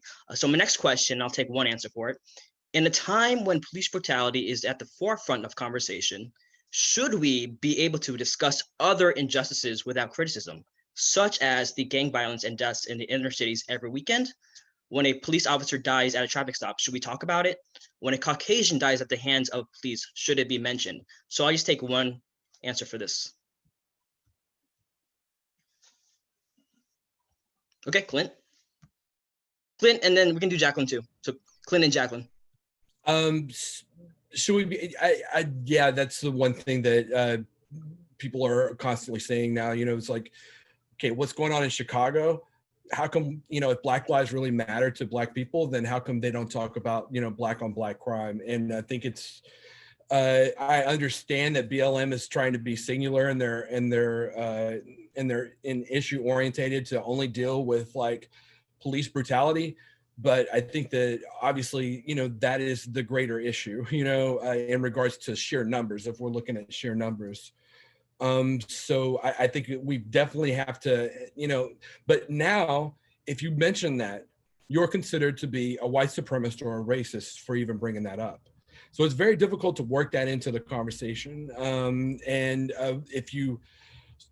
If you deter from BLM's singular message about police brutality, then you're considered to be a racist, or a white supremacist. And so it's very difficult to have that conversation within the context of racism today.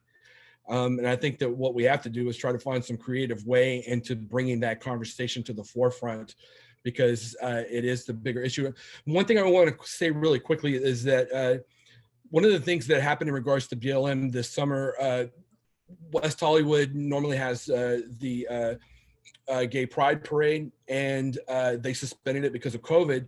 But then they said they were going to have something that was going to be just a Black Lives Matter march instead of having a gay pride parade. And BLM came out against it and said that they didn't want their name tied with it.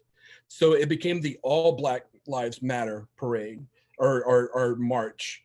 And if you go to like on Hollywood Boulevard now, it says All Black Lives Matter instead of Black Lives Matter, because it was supposed to be inclusive to gay and trans people. There is a clear issue that BLM has with incorporating, gay violence against the LGBTQ community. It seems that they just don't want to be a part of that conversation.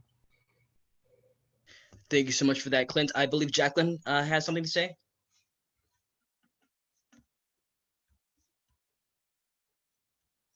Oh, hey, Jacqueline, your audio is not connected. Here we go, it's connecting now. Okay. It's still connecting.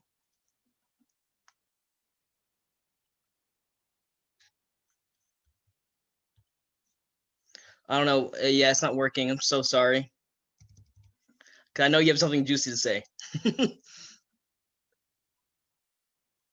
Hey, Jacqueline, try leaving and then come back on. I know you did that already, but try it again and let's see what happens.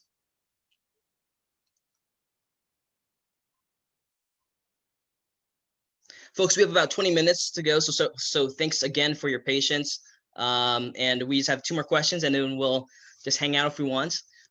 Jacqueline, your audio is connected, it looks like, so we'll continue there. Oh, I don't know. Do you have a laptop, Jacqueline? No. Okay. I know you have something good to say. Unfortunately, we just have to maybe just listen. Or you just have to listen. I'm so sorry. I know you have something good to say. But I think, Kiki, did you have something to say or no? No, okay.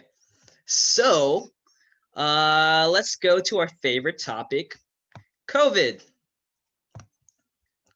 Okay, so I'm gonna spew a series of questions at the same time, and you are more than welcome to just you can pick one of the questions to answer, or you can just talk about it in general. Okay.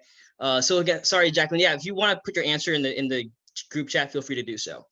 So when it comes to COVID, I would love to know: has COVID been politicized? Do you feel Trump would be criticized no matter how little or how big the COVID death numbers are? Do you believe in the COVID numbers? Are shutdowns by Democrat governors political in order to make Trump look bad, since many point to the economy as a strength for Trump? Does it make sense to advocate for staying at home but complain about unemployment at the same time? Are you content with Trump's response to COVID? Why or why not? So there's a bunch of questions, but feel free to just pick one or pick all of them. Anyone want to answer? Okay, let's go with Laura, then Kathleen, and then Celine. So Laura, Kathleen, Celine. All right. So in terms of COVID and I think the impacts that it has had. So first I want to preface this by saying, the WHO has themselves commenced lockdowns, and also there have been studies that have found that lockdowns have been 10 times deadlier than the actual number of lives that have been saved, even those that were projected to have been lost. So all that being said, I think absolutely COVID has definitely been politicized. I think COVID has been politicized in a way that a lot of things have been politicized. This kind of ties back to BLM. So every life lost unjustifiably is absolutely abhorrent, and we need to do something about it. But the fear mongering surrounding, so it's like, for example, 9 lives according to FBI statistics, and even your leftist kind of resource will tell you that 14 lives were lost at the hand, unarmed Black men's lives were lost at the hands of police officers. So obviously not okay for it to happen even once. However, to take that and to apply it to the entire and to fearmonger based on that is wrong. And so I think that's the same with COVID. Taking this disease that yes, it has taken some lives, but then to fearmonger with it, same with climate change. I mean, just years ago, first it was climate cooling, then it was peak oil, we're going to reach peak oil, and now it's climate change where this is catastrophic, and we need, fear is a great way to keep people in like a lower level of consciousness. It's a great way to control people. And I think that the Democrats really get off on keeping people in fear, because when you're terrified, you're going to listen to these authoritative figures. You're not going to think for yourself. You're not going to question things. You're just going to say, what'll keep me safe? Well, we're being kept in this box. We're being kept down by being terrified all the time. Realistically, and the thing about COVID, like, fortunately, we're all going to die. And I was at a funeral recently, and these ladies who were in their 70s, they said, I'd rather die from COVID than not see my family. Can't I choose how I get to die? And it was so eye-opening to me, because it's like, I even thought, okay, well, let's protect the older demographic. But then that enlightened me to the fact that, wait, what if they don't even want to be protected? I don't care what people say about how other countries have done this.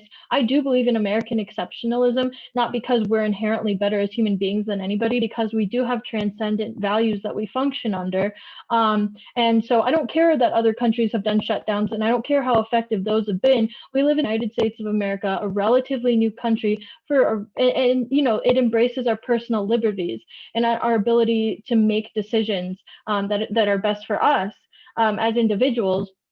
Hopefully, obviously, keeping in mind the collective, but knowing also that we can only control ourselves, and we have to do the best thing for ourselves. So yeah, absolutely. I think that the Democrats are trying to remove our right to think for ourselves, to make our own decisions, to make our own choices, and they're trying to keep us in fear so that we're able to be controlled. Yeah. And again, guys, thanks for listening to my thoughts tonight. Really appreciate your time and attention.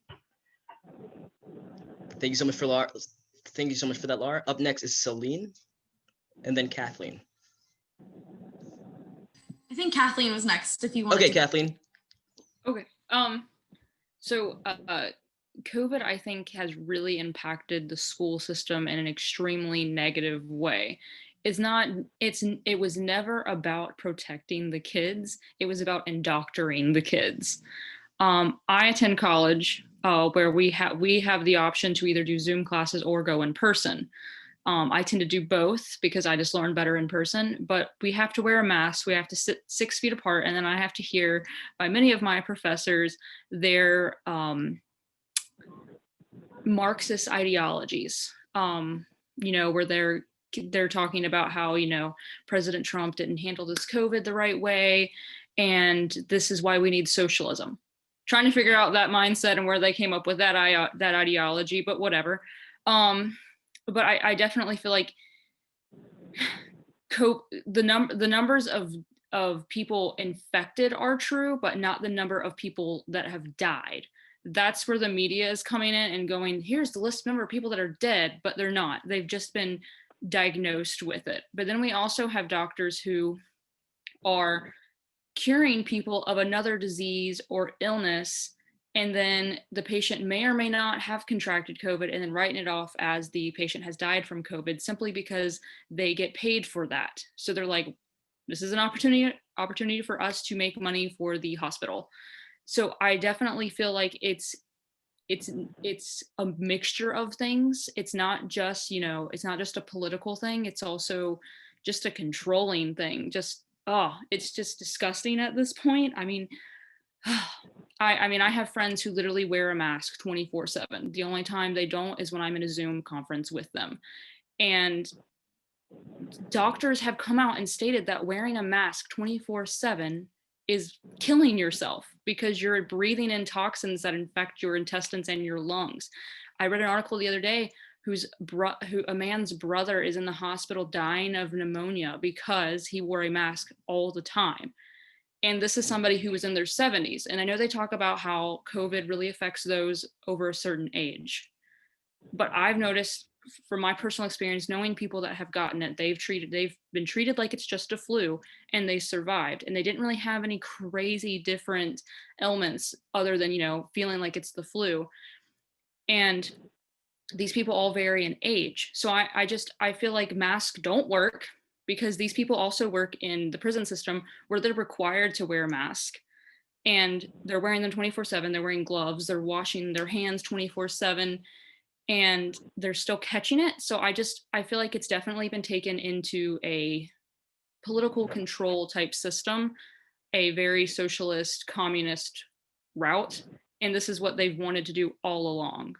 And now they're putting it into the school system. We have kids in elementary school doing homework about mask. I don't even know, like, how is that learned? How are they learning anything by that? I don't know. It's ridiculous.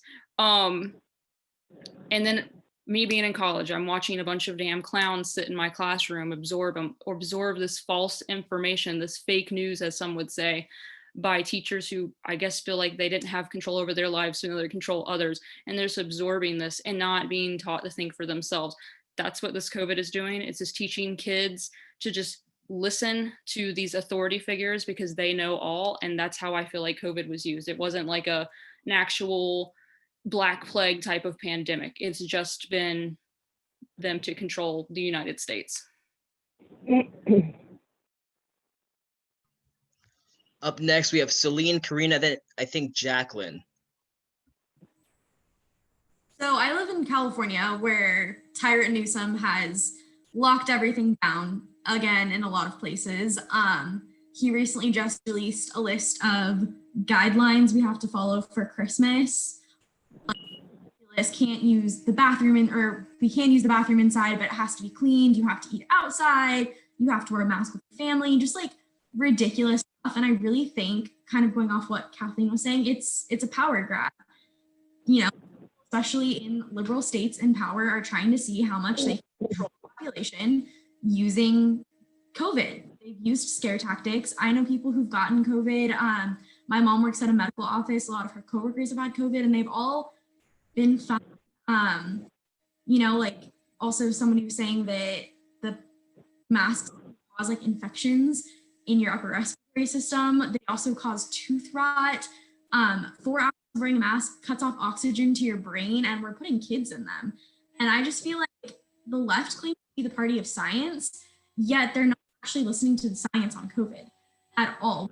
Doctors are saying, you know, take hydroxy, you know what I'm talking about, that drug that they're saying for people to take. They're saying, you know, be careful how long you're wearing a mask. Lockdowns don't work. And yet the left is still pushing these policies on us, not because they believe in science, but because they believe in having power and they want to see how much control they can have over us. And it's just really sad and disappointing to see how many people are giving into it and not pushing back. I had a former friend in college.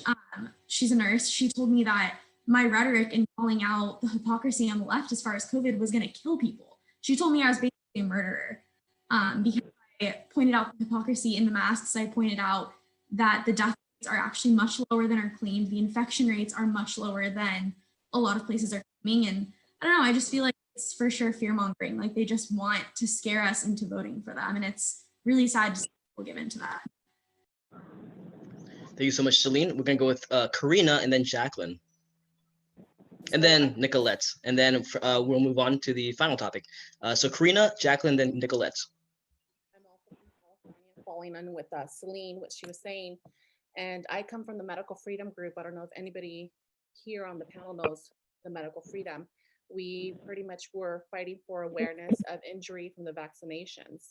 And back in California here, we were fighting back in October. There was a law that was passed, the SB 262. I don't know if anybody here in California is aware, where Governor Newsom pretty much fully granted the full authorization to the health department. And we got to keep in mind as our freedoms that we never elected for the health department. It's something we never voted for. So how is the health department to come in and decide? With the SB 262, they were able to come into your house, break into your home if someone called them in and saying that they suspected you for having COVID or for whatever reason, or perhaps mandating the vaccine and just force vaccinating the individual with this vaccination. And this law passed in October, and we anticipated for something like this to happen. We were waiting for the big we thought it was going to be measles at that time, but then come to find out it was the COVID. So completely perspective that has been politicized. And if you look at every state, they have passed a similar law as this one here in California, where they fully grant the authorization to the health department to do as they wish. And we have been fighting here in our county. As a matter of fact, I'm in Monterey County, where we have been fighting for exemptions, and we had to go through the health department because the city officials or anybody else that we voted in no longer had the authority of making those changes. We had to go through the health department to fight for people who are asthmatic. They cannot be wearing masks. People who have problems with respiratory issues should not be wearing a mask. So we fought for those exemptions here in this area. And it was just unbeknownst to me that we had to go through an unelected official, the health department. This is why it's so important as individuals to really follow the laws that are, or policies that are being currently written. Many of these, the CDC, for example, has been putting out that wearing the mask, 70% of individuals who contracted COVID were wearing a mask. So the other individuals not wearing a mask were, either you've heard that the numbers are coming back, they're just classifying anybody coming into the hospital with any underlying issues and classifying them as a COVID issue, despite what it could be. But the numbers are so low. If you're looking at the numbers in your local municipalities or your local areas, they're less than 0.001. And that's even then misclassifying these other underlying issues. Thank you so much, Karina. Let's go with Jacqueline next. Hopefully your audio works. Can you hear me now? There you go. Okay, so I first want to start off with, my sister is a retired Chicago police officer. And one of the reasons that she retired was because Chirac was a very dangerous place to be. She spent 20 years as a cop in Chicago and finally decided that she wanted to live for her children and her grandchildren. So I understand a couple of things. One, I don't believe in the demonization of police officers, because if I'm picking up a phone, he needs to pick up a phone and appear at my house.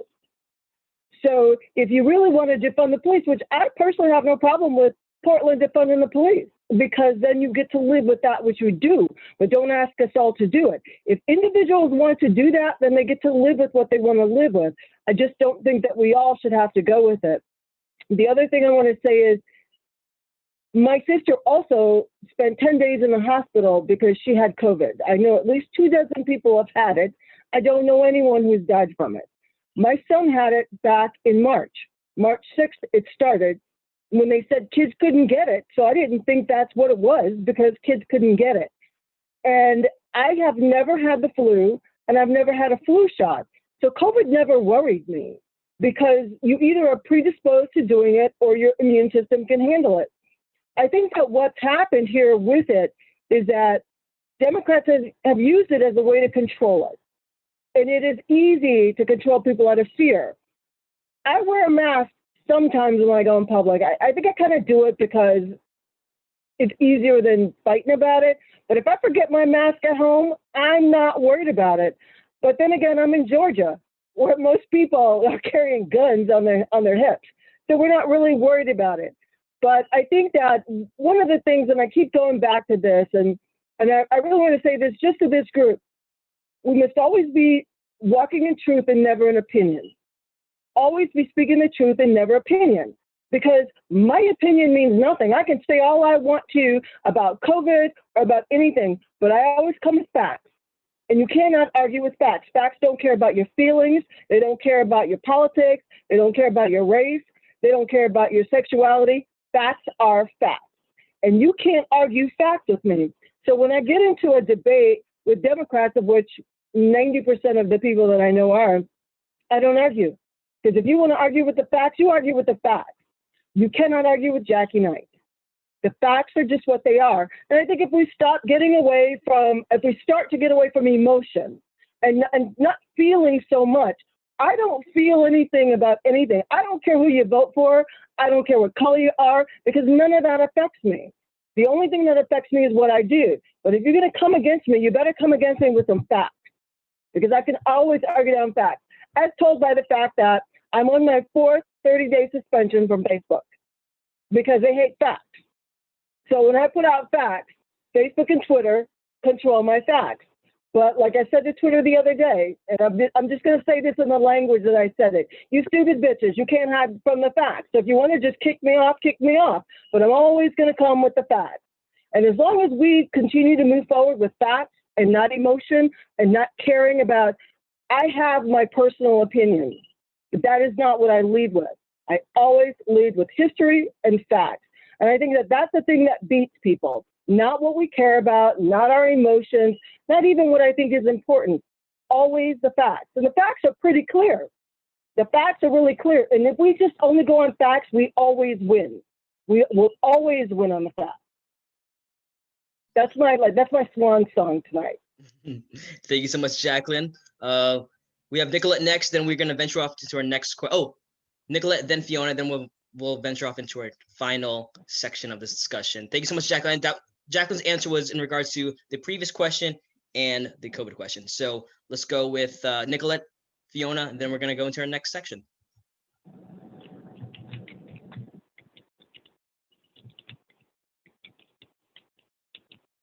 Hey, Nicolette, you're still muted. Hold on. Okay, can you hear me? Yes, ma'am. Okay, I have honestly so much to say on this whole COVID fiasco, because this actually is what woke me up. This is actually what brought me to Trump, to be honest. Really quickly, because I actually literally have like 8 or 9% on my phone, but just like things. And Jacqueline, I agree with everything you were saying about the facts, like 100%. And I'm actually censored right now. I've been censored since the beginning of October on my Instagram. It's like, I don't even feel like posting anymore, because it's just like, people aren't seeing it. All my loyal followers are, but it's just like, and I always say that censorship is the tool used when the lie loses its power. So obviously we're doing something right. So I feel you on that, girl. But anyways, this whole COVID thing, this whole China virus thing, made me wake up. I was in the clouds about so much stuff. This literally is the Great Awakening for me. It brought me to Trump. I was actually not a Trump supporter as of last year. My parents always have been huge Trump supporters. And me and my sister would always send her memes of like, ew, how do you support this guy, this misogynistic, sexist, racist? Like, that was me. That was who I was. But I had no idea. I was ignorant and I didn't care to research. And I was a victim of the mainstream media. That's me. I definitely was a victim. I believed what I saw. I believed the hearsay, and I never cared to do my own research. It wasn't until this COVID scamdemic. And let me just make something clear. The virus is real. The pandemic is fake. Okay. The numbers have been manipulated, have been falsified. And once I realized that was going on, I was like, wait, hold up. What's going on? Like, I researched, I dug. And that's what brought me to Trump. And that's what brought me to the truth. And I was really enlightened with everything I was finding out. This global concentration camp we have going on is put in place by, the left, the far left, the radical left, to roll out an agenda which has been planned. They call it the 16-year plan. So this was just one of their domino pieces to put in place for everything else to fall in order. So I just feel like this draconian law, this new world order they're trying to implement is for a reason. And that's the thing. It goes deeper than this. It goes deeper than this. There's a plan. And they didn't think that the American people were smart enough to figure it out, but we have. That's why, I don't know if anyone watches or listens to X22. I'm a huge X22 fan. Dave is amazing. Literally everything he has said has happened. And it's just, I just feel like, you know, this COVID thing was a real awakening for me. You know, our Constitution, I feel like has been suspended. These fear tactics and fear mongering that they put in place to perpetuate even more fear it's just completely out of control. And I'm not a mask wearer. I actually became a mask wearer because I met people in the middle. Like my girlfriend, she's like, you know, she's more of the, babe, wear the mask, you know, I don't want you arguing with people, like, you know, but she knows I am. I'm very outspoken. So I have actually a happy medium. I now wear Trump masks because if I'm going to wear a mask, it's going to say Trump 2020. But I mean, you know, I just feel like this was put in place to the strategic agenda was put in place to impeach Trump. You know, it was put in place to impeach Trump before the election. And oh my God, my spoon just fell. I'm sorry, I'm eating. It was put in place to, you know, impeach Trump and just to strategically get him out, to prevent him from having rallies, to prevent him from, you know, furthering another 4 years in his career, the collapse of the economy, in hopes that it would make it absolutely unrecoverable for him to, you know, come out of this and open doors towards their candidate, towards their person, so they can put in place, so they can roll out this new world order. You know, so it's just, I mean, there's just so many pieces to the puzzle. And I always say it's not one thing, it's everything. It's not one specific thing, it's so many things. And if you just connect the dots, it literally all makes sense. And I just feel like if it wasn't for Trump, I feel like a lot of this stuff wouldn't have been brought to light. And I really, really believe and feel that. And I'm a huge believer in God, and I believe God put him in place. I really do. I really believe, I mean, obviously he did. God put him in place to be president for 4 years, and he will put him in place to be president for another 4 years. You know, I just feel like what their plan is and what is happening as in accordance to what they wanted to happen is not happening. And they're going to do everything in their power to not make it, to not have President Trump have another 4 years. But anyways, yeah, the point is, COVID is it's, I'm not saying it's a hoax because I know people that have had it, but it's definitely falsified on many, many platforms. And, you know, what can we say when the mainstream media is run by the leftists? You know, I mean, they're the ones who make all their puppets say all these things, a lot of the same things, to be honest, too. But it's just, I'm so fed up with it. I'm so fed up with it. But I do owe it to, you know, the China virus, because it woke me up. It woke me up. It brought me to Trump. And I had to do my own research and realize that something deeper, deep rooted is happening here. And, you know, I actually had, for a week, I actually stayed off social media and everything because I was actually going through an anxiety attack that I'd never experienced before in my life. I had like a loss of appetite. I was, you know, sleep deprived, not because I was scared of what could happen, but because I couldn't believe that there was this whole other evil underground world being lived out in front of our eyes without us realizing it, to be honest. So yeah, I mean, as bad as this whole thing is, I am grateful for everything that is coming to light, because I'd rather know than not. You know, I'd rather be informed than uninformed. So yeah, but And that's speaking of all the I got. speaking of the mainstream media, we're gonna head into the final section of this, our favorite topic, the mainstream media. The reason why all of you have been canceled one way or the other, right? Yeah. So what I'm gonna do is read off a section of questions and statements, and just raise your hand if it reflects you.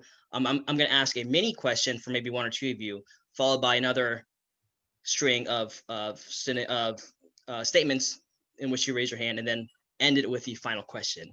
So when it comes to the mainstream media, raise your hand if you believe these statements.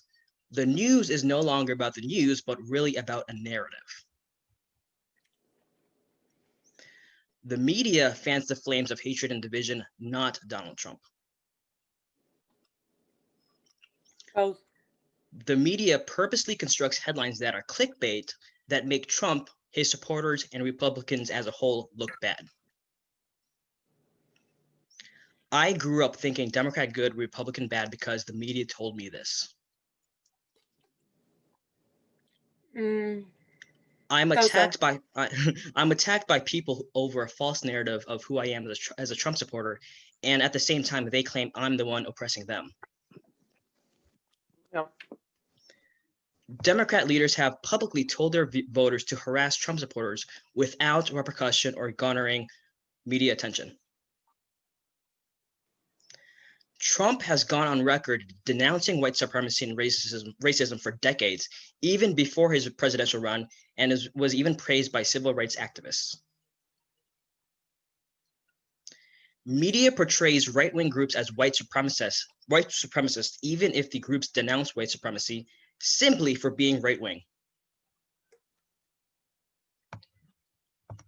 I am aware of the full Trump quote regarding very fine people on both sides in Charlottesville.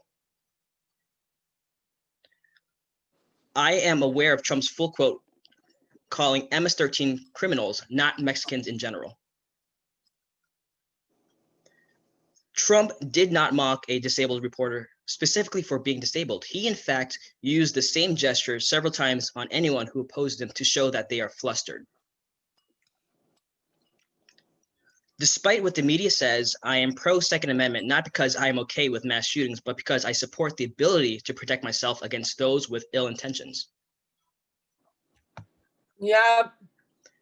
Despite what the media says, I am pro-life, not because I want to tell women what to do with their bodies, but because I like to see babies have a chance in this world, especially Black and brown babies who are disproportionately aborted. Yes, yes, yes.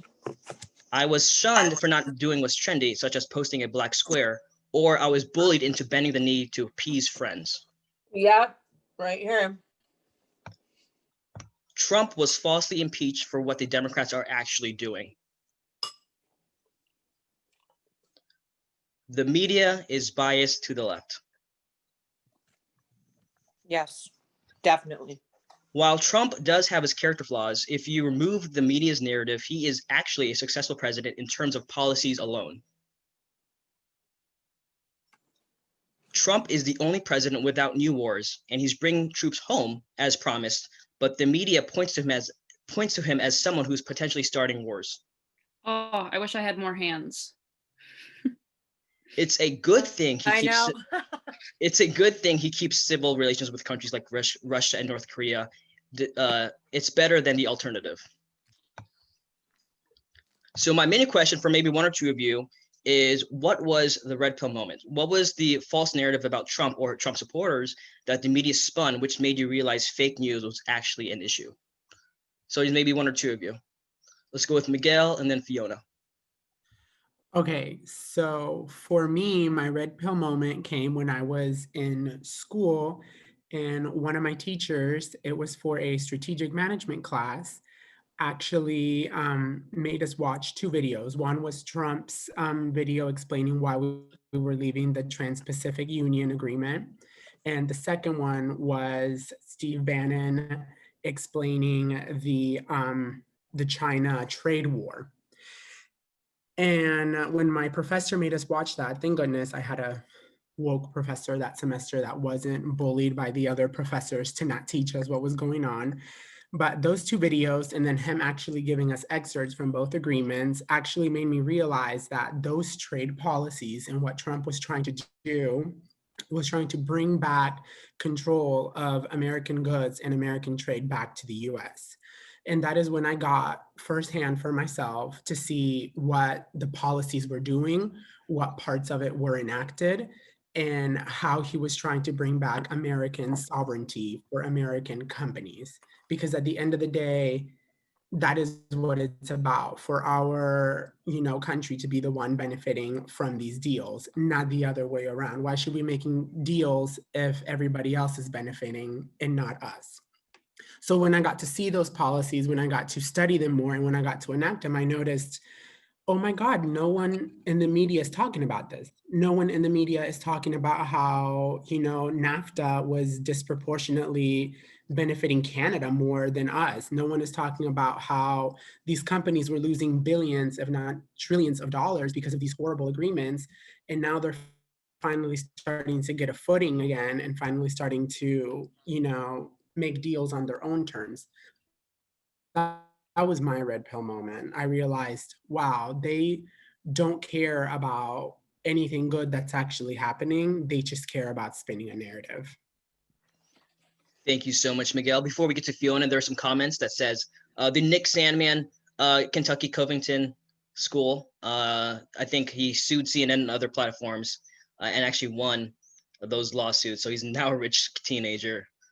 He got millions because he sued CNN for lying about him. So that was a good example. Clint mentions how MSNBC and CNN refused to cover massive rallies held by Bernie Sanders, and it was clear that they wanted to manipulate the Democratic primaries. Okay, fair enough. Thank you so much for that, Clint. And then we have Fiona. So Fiona, you're up.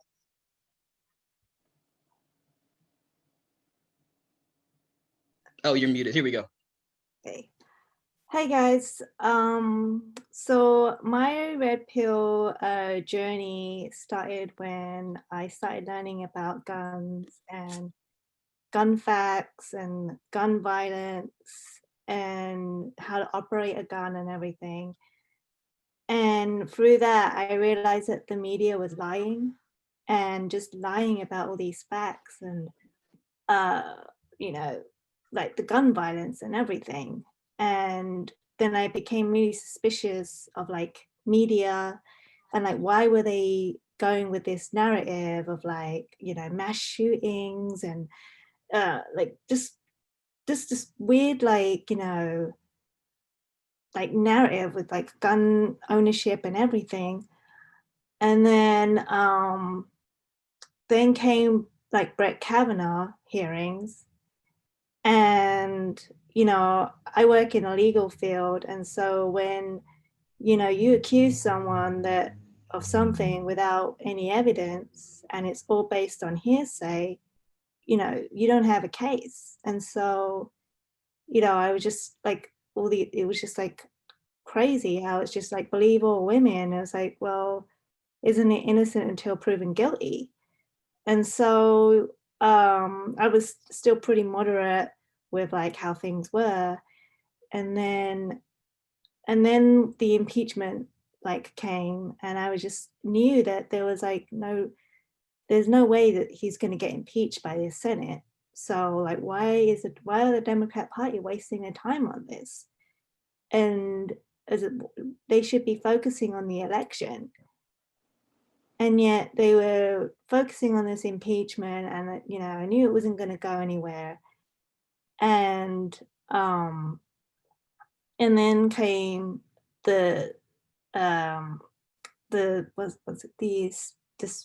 statement, the State of Union address, and I started finding myself agreeing with what Trump was saying. Like he cited all the list of stuff that he was saying in his State of Union address of like what he wanted to do.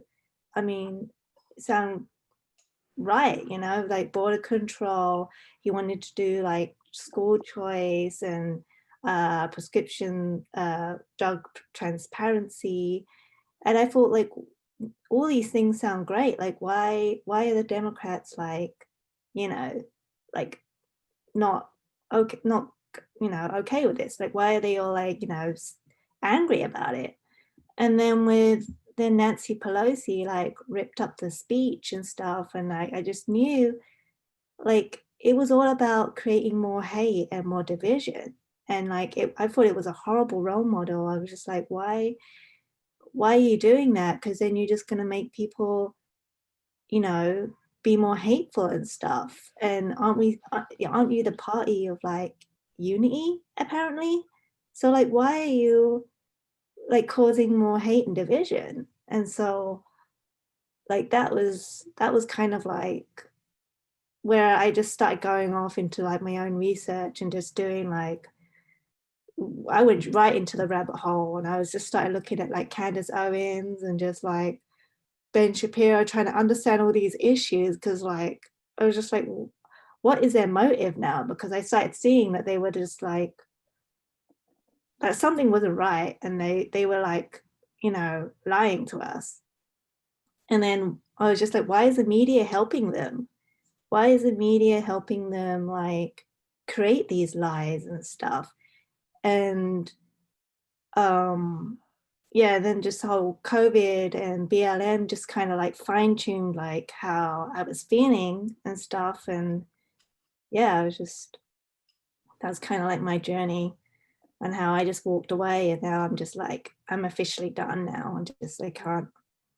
And oh, the history of the Democrat Party, like once I start looking into that, I was just like, how can people be so blind? I was just like 200 years of like Democrat racism, like the KKK. I was just like, what do you, how are people not knowing, like, how do they not know this? You know, it's like, and then realizing that people in school don't learn this stuff, you know, and then the Democrats like have control of the schools.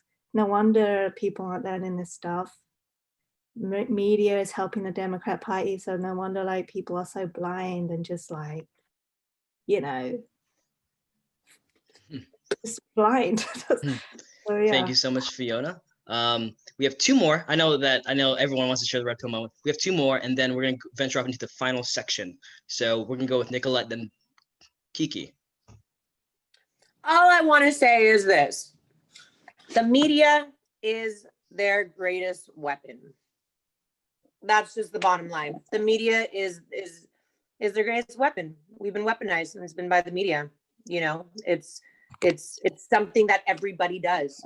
We all watch TV. We all see commercials. We all see these shows, you know, and it's just like, that's their greatest weapon. You know, they have, and it's very effective because it gets in people's terrain, you know, in their mind. And once we dislodge the people that are in control of it, you know, everything starts trickling down. But the media is their greatest weapon, and it always has been, and I've never known it. So, but yeah, just wanted to say that. Thank you so much, Nicolette. Kiki. I was actually going to speak on with someone, Kathleen just said, is about Wilmington, North Carolina in 1898 and the massacres that happened. And this even goes back to Confederates are still mad as Yankees won. Like, let's be real. We won the Civil War. They're mad. They still want control. They still want to slave people at the end of the day. And that even goes back to Wilmington, North Carolina in 1898. They used the media to portray it to get Blacks out of being in government, basically. They were just similar to Tulsa and everything else that happened within these communities that were thriving. And it's like so hard to find this information when we're so indoctrinated into what we're learning in schools. That's why I've always said for years. So I know everybody's talking about the red pill moment. I don't know if I can say I had a red pill moment, but I've been, ever since Trump came down the escalator and I heard him speak, I said, oh, he knows some stuff. He knows the same stuff that I've been saying, that everybody calls me a conspiracy theorist for. Everybody calls me crazy, that I'm, you know, you're just all the way la la land. Like, no, I know what I'm talking about. And when he started saying it, I'm like, huh, everybody thought he was crazy. And like, oh, what is he saying? He's talking like this. He sounds stupid, this and that. It's like, no, you guys just aren't informed. You guys are kind of ignorant to this. And so I guess that's kind of in a way my red pill moment. But if you could just see in history is that they have been using the media all the time for propaganda and everything. It definitely look up the massacre of Wilmington, North Carolina in 1898. Actually, I think Vox did a great video on it. VOX, I think they did a great video on it, an introduction and with that as well that I saw recently. And I'm like, oh, great, someone finally put this together, because there's a lot of stuff that was so hidden because media just overpowers it to where it drowns out the truth. And it has that way of making that, putting that picture. But I just wanted to say something about that. That's it. Thank you so much, Kiki. Before we go into the final few questions, I had a quick question. Who here is familiar with the Kyle Rittenhouse situation in Kenosha? Okay, so I bring it up because I had watched a podcast in which Tim Cass, really cool, a really good podcast host, he interviewed a few journalists, independent journalists who were on the ground, as well as witnesses to what had happened. And they painted a different story from what the media was saying.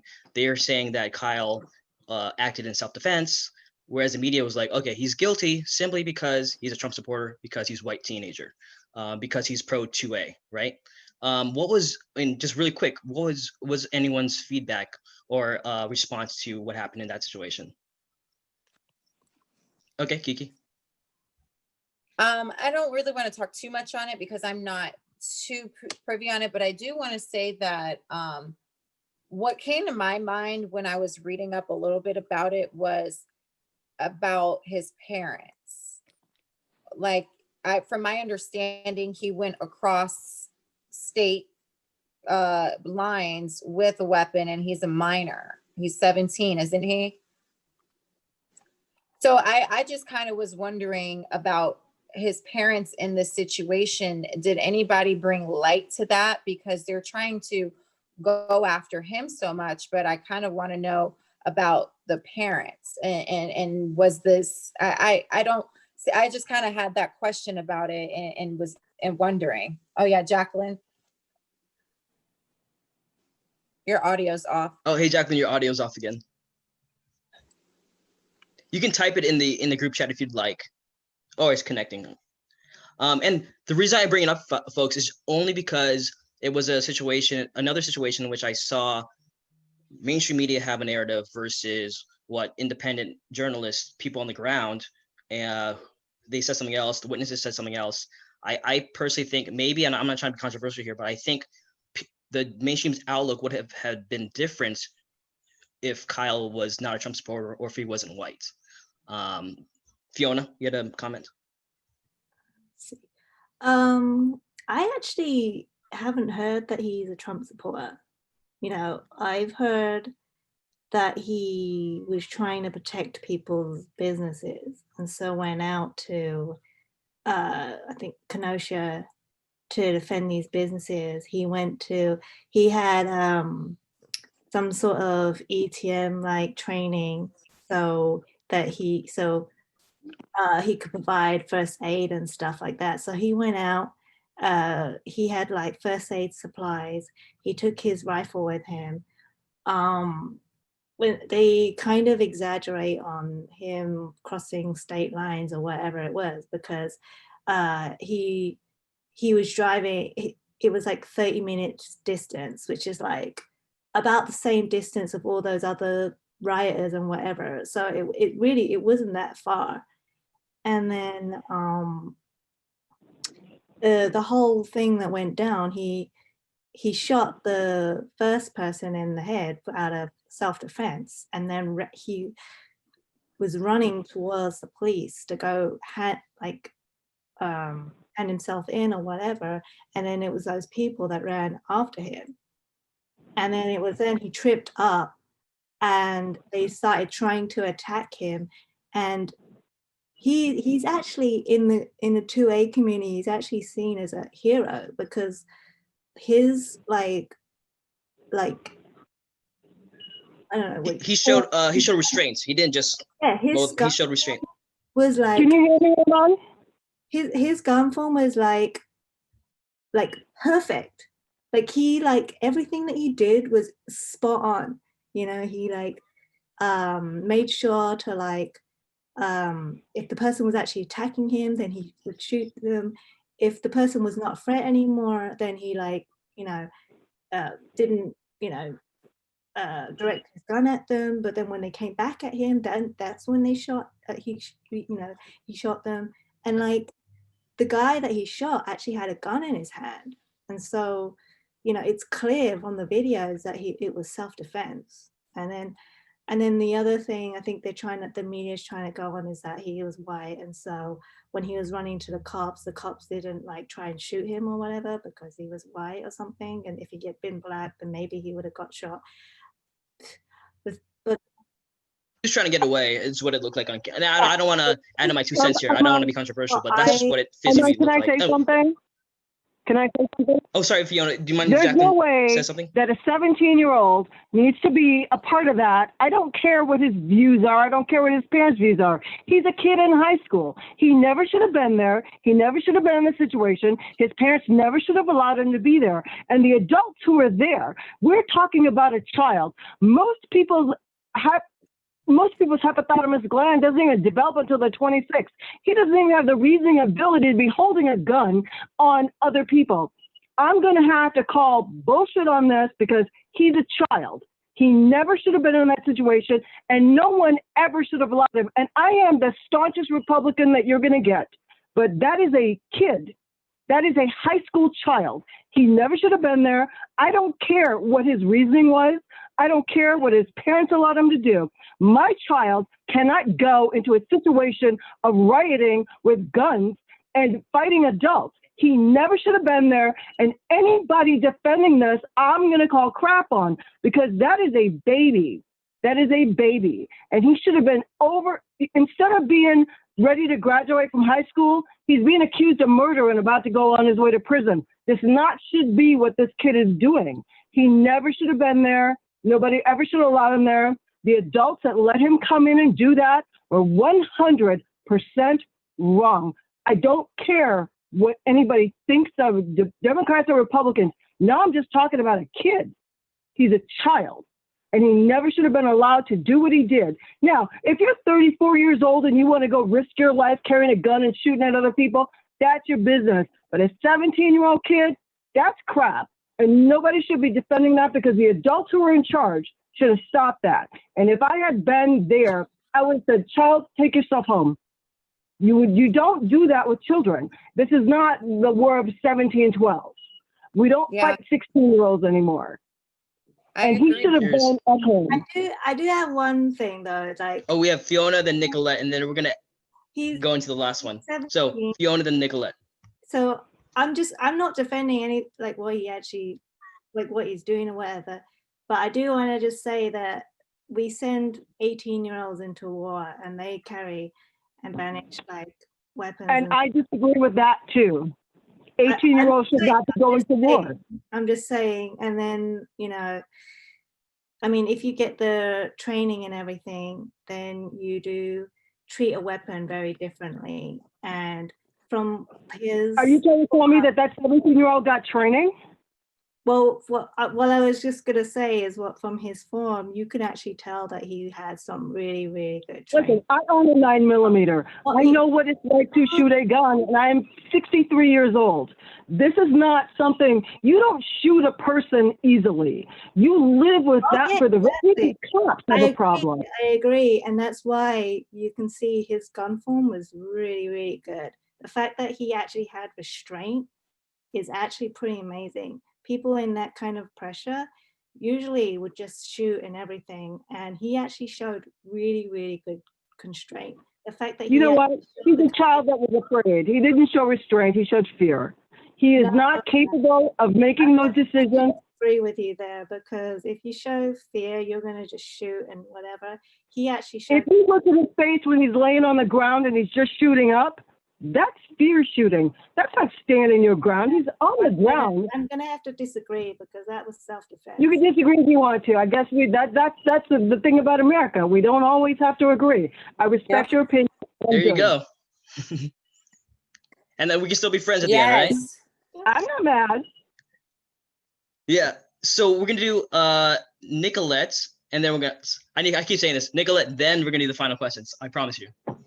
Yay, I believe in a difference of opinions. That's what makes America great. Mm-hmm. In the end, we are all, trying to work towards the same goal. So I kind of agree with Jacqueline in a sense, because I feel like although his intent was admirable, it was completely again, with the lack of parental control in this world. Okay. This world would be a lot different if parents had control, if parents were active, if they were present. It's just at the end of the day, he's a kid, and I get it. His intent was, you know, it was just, it was.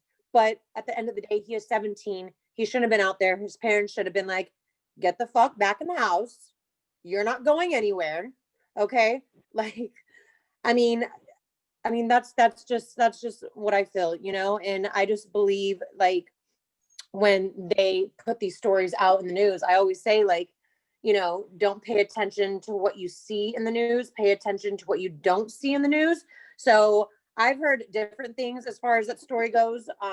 But at the end of the day, I feel that, you know, it was sweet, him going out there, you know, whether it was for the limelight, whether it was for, you know, a 5-minute, 10-minute fame thing, or whether it was, you know, whatever it was, at the end of the day, he's 17. He should have stayed in the house, you know? Well, here's my problem. Here's my problem. Instead of going on to high school or to college, he's now on his way to court and to prison.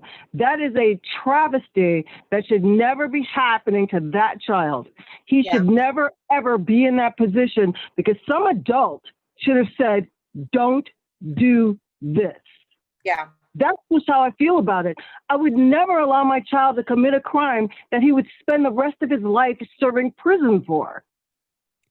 And because, you know, there's parental control there. And that's No what matter what I believe, my child is not going to go suffer for me.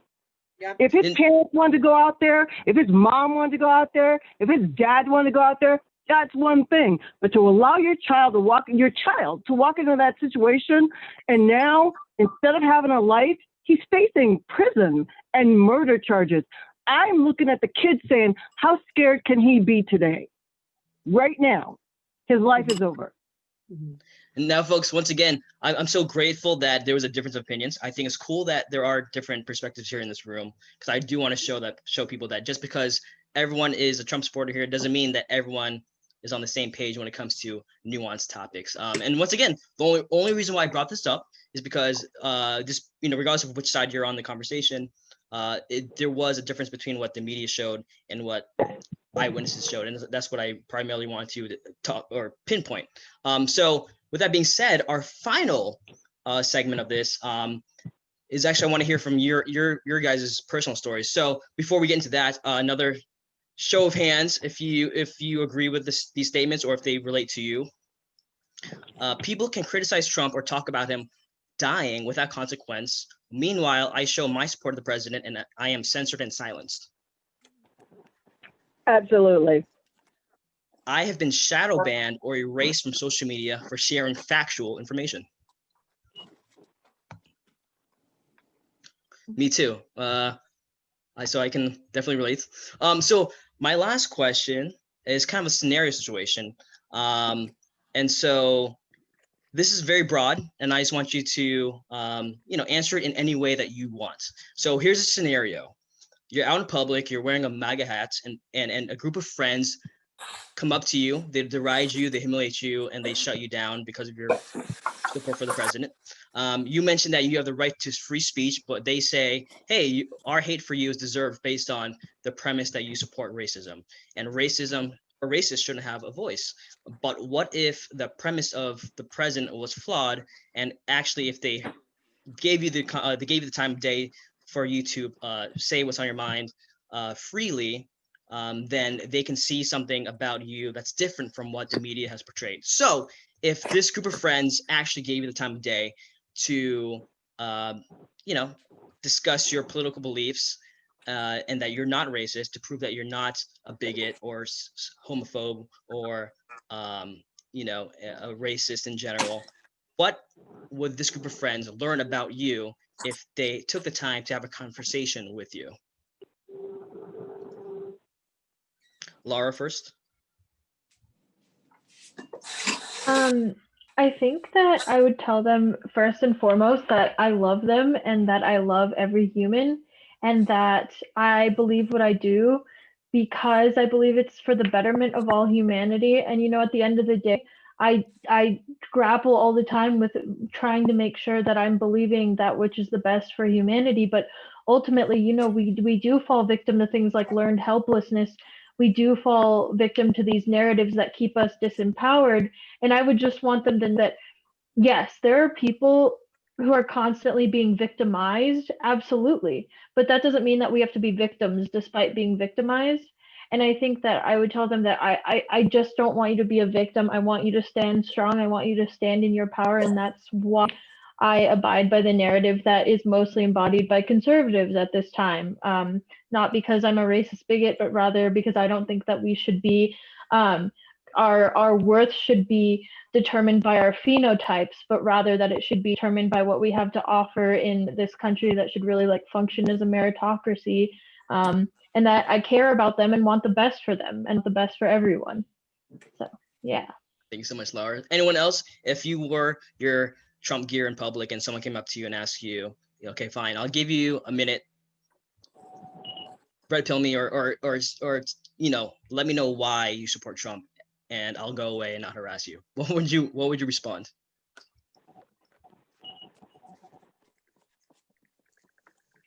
Who's talking? Oh, Kiki, sorry, I think your hands. No, okay. I didn't have my hand up, no. No worries. think- Anyone else? Jacqueline? The last time I wore my Trump gear into a Publix in Albany, Georgia, a white liberal woman came up to me and cussed me out and spit on me. So that was the last time. That was like a year and a half ago. That was the last time I wore Trump gear in public because it was such an unexpected. I probably would have understood it if it was a black person that did it, but it was this little suburban housewife with little blonde hair, and she just assumed that I was a Democrat. And when I told her that I wasn't, she got so angry at me that in a Publix grocery store, she literally spit on me. So I don't even do it anymore. I don't have any Trump signs in my yard. I don't wear any of my T-shirts. I just don't do it because I don't think in this day and age that we're safe doing it unless we're in a crowd. But when we're amongst liberals, I think we take our lives in our hands. So I don't. Fiona? Yeah, I actually have my own story about wearing my MAGA hat.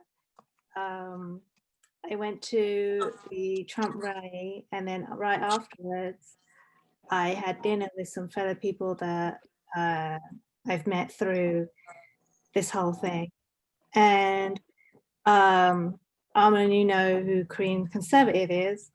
We had dinner together, the whole group of the AXIT members and everything. And you know, we were waiting for him, and one of the guys that I was with had his MAGA hat on his waist because I guess he, you know, yeah, he didn't want to like show it out too much, but then he didn't have anywhere to hide it, so he had to put it on his waist. And there were some people there that gave him a weird stare and everything. And then the Korean Conservative came, and he was just straight up wearing his hat, and this was like there was like a load of people, like lots of people. And so, and then I guess the guy that I was with was emboldened, and so put his hat back on. And then we had dinner or whatever. And then I guess I was feeling more brave as well, since there's two other people wearing their MAGA hats. And so I put my MAGA hat, my Trump hat on, and we just had dinner or whatever. And I, you know, we got some weird stares here and there, but some people actually walked past us and was like, Trump 2020 and MAGA and stuff. And it was awesome. Like, I actually felt really good wearing my hat. I mean, it's a shame that like we can't do that like by ourselves. I think it was better that we were like together and there was a group of us, so you know, it wasn't too bad. But I mean, yeah, it's real tragic that, you know, we can't. But that little moment where I wore my hat was like the best feeling ever. Like, I don't know, it just felt really good. And like, I don't know, to like be open about it and stuff. And there were some people that like gave some really like weird stares. But what I realized from that night, I think it's all bark and no action, no nothing. Because like a lot of people will give you stares, but then they won't really do anything. Or they'll like say like something stupid like fuck Trump, or like, they give you, I don't know, whatever it is. But really deep down they're not gonna do anything, you know? So, and like I kind of, I don't know, just seeing the Korean conservative just like walk down the street like and like not care was it was quite inspiring, you know. And like if anyone gave him a stare or like said some kind of snide comment, whatever it was, he was like, oh, you know, he would actually respond and stuff. Like it wasn't aggressive or anything, but it was pretty amazing. Like I don't know, like if there's ever a chance where you can wear your hat and it's not at a rally, I would do it because it's amazing. Like it's amazing feeling. With that being said, our final question to wrap things up: what does make America great again actually mean? Whether it's Trump's definition or you, what does make America great again mean to you?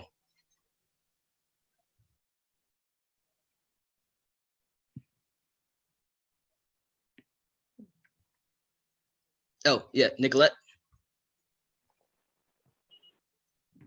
you're muted.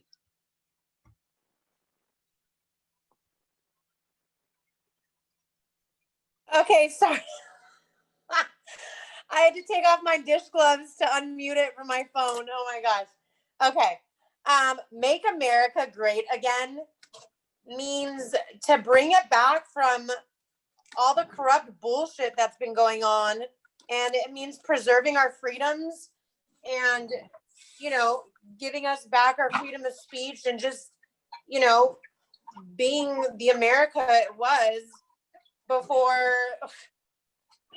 Bush, before Clinton, Obama, Biden, all of them. It's just bringing it back to its wholesome, natural state, you know, and preserving. Sorry, I'm doing dishes, so if it's loud, I'm sorry. Just preserving, you know, our constitutional rights and our America and our land. You know, it's making. I love when Pence says it. It's so cute. He says, "Make America great again, again." It's just the best thing ever. I don't know. And then in regards, really quickly to my MAGA gear, really quickly. I wear my shit everywhere. I almost want to find places to go so I can wear it because I don't really go anywhere. But yeah, I wear it at the gym. I wear it at the car wash. A guy was on his bike the other day and he goes, "Fuck that hat." And I'm just like, all right, happy day to you too, sir. But like, I don't give a fuck. I will wear my hat. I wear my mask. I want to wear. I've got more Trump gear than my parents, and I'm a new Trump supporter this year, and they've been Trump supporters for years. But yeah, I'm loud and proud. And if someone wants to shoot me or if I die over it, oh fucking well, because my beliefs. Would you say it's like a sense of pride in being American? Hell yeah, because God put President Trump in place. Because President Trump is preserving our freedoms, because he's standing up for us, he's fighting for us, and hell fucking yeah, it's my American right, and I will wear it, and I wear it loud and proud, and I don't care. I don't care what they think. I don't care what anybody thinks. I am proud in wearing my MAGA gear, my hat, my mask. I have stickers on my phone. I actually have a roll of stickers, Trump stickers, and I put them almost everywhere I can, to be honest, like everywhere. So yeah, I'm very proud of our president. I'm so proud of our president, and even more so, I feel a little guilty that I wasn't, you know, that I didn't, you know, vote for him in, you know, the last term and whatnot. I've actually only voted once, and that was I voted for Bush during that time. But yeah, so I'm really excited to vote. This is my second time voting, and I'm really excited to vote for President Trump. And I just, we're talking about a businessman, he's not a career politician. Yeah, he's not always politically correct, but he is fighting for us. And so therefore, every day I leave my house, I will fight for him, and I'm fighting for our country. And I will not be silent, and I will be loud and proud, and I just don't give a fuck what anybody thinks. The end.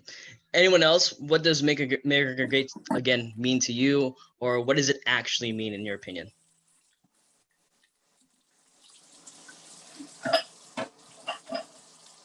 I'm just gonna say it means freedom from socialism, and I'm down for that. So that's all.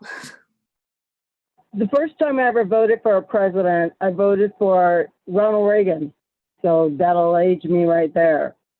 And that was the first time I ever voted ever. And I've never voted anything except Republican since I voted for Ronald Reagan. But what I do realize is that the Republican Party is full of flawed people. So everything that we do is not going to be perfect. And everything that we stand for is not perfect, but it's better than the other guy. So when I go into Make America Great Again, I've grown up where America was always great. I remember when Take That Wall Down, Mr. Gorbachev. I was at the Pink Floyd concert when it says, yeah, leave those kids alone. I was at that concert. So I know America to be a place where my parents were sons and daughters of slaves, but they sent me to college. I know how great this country can be because I've lived the greatness of it. And so when I think about what Democrats have done to it, it pisses me off. It pisses me off to watch Black Lives Matter run through the streets and burn shit down. I get angry, but it doesn't make me want to do what they do. It makes me always want to tell the truth and always to try to educate. Now, if I can't educate you, then I might try to kick your ass, but first I'm going to try to educate you. But in this day and age, I think that, I've got my 9mm, but I doubt if I'm going to pull it out in the street unless I think you're going to harm me. So I'm not going to fight to the death about any of this, because this is the one thing I know, is that God is in charge of it all.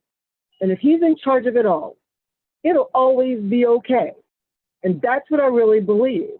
So I think that Democrats are fundamentally wrong because they're fundamentally socialist. I don't think it was all that way because I remember Kennedy, and it wasn't that way. They just lost their way. Somewhere along the way, they got infiltrated, they got changed around. But I'm not going to pretend that the Republican Party is the most perfect thing on the planet, because I've watched it develop too. And I know what our blemishes are. So I'm not going to pretend like every person in the Republican Party is like this freedom-loving anything, because we have racism and other things within our party, and we have to deal with that. So we're not better than they are. We're different than they are. We have some problems where we are. And if we don't acknowledge that we got to get rid of some shit in our own stuff, we're never going to beat them. They're just not as good as we are, I don't think, but we're not perfect. And that's the one thing we need to realize is the history of everything says that we have work to do. We have work to do on our own. I have been a member of this party for 40 years. I have watched it change. I've watched it alter. You don't even know how proud I am today that 24% of Black people are even supporting a Republican president. That is unheard of. That says how far we've come along.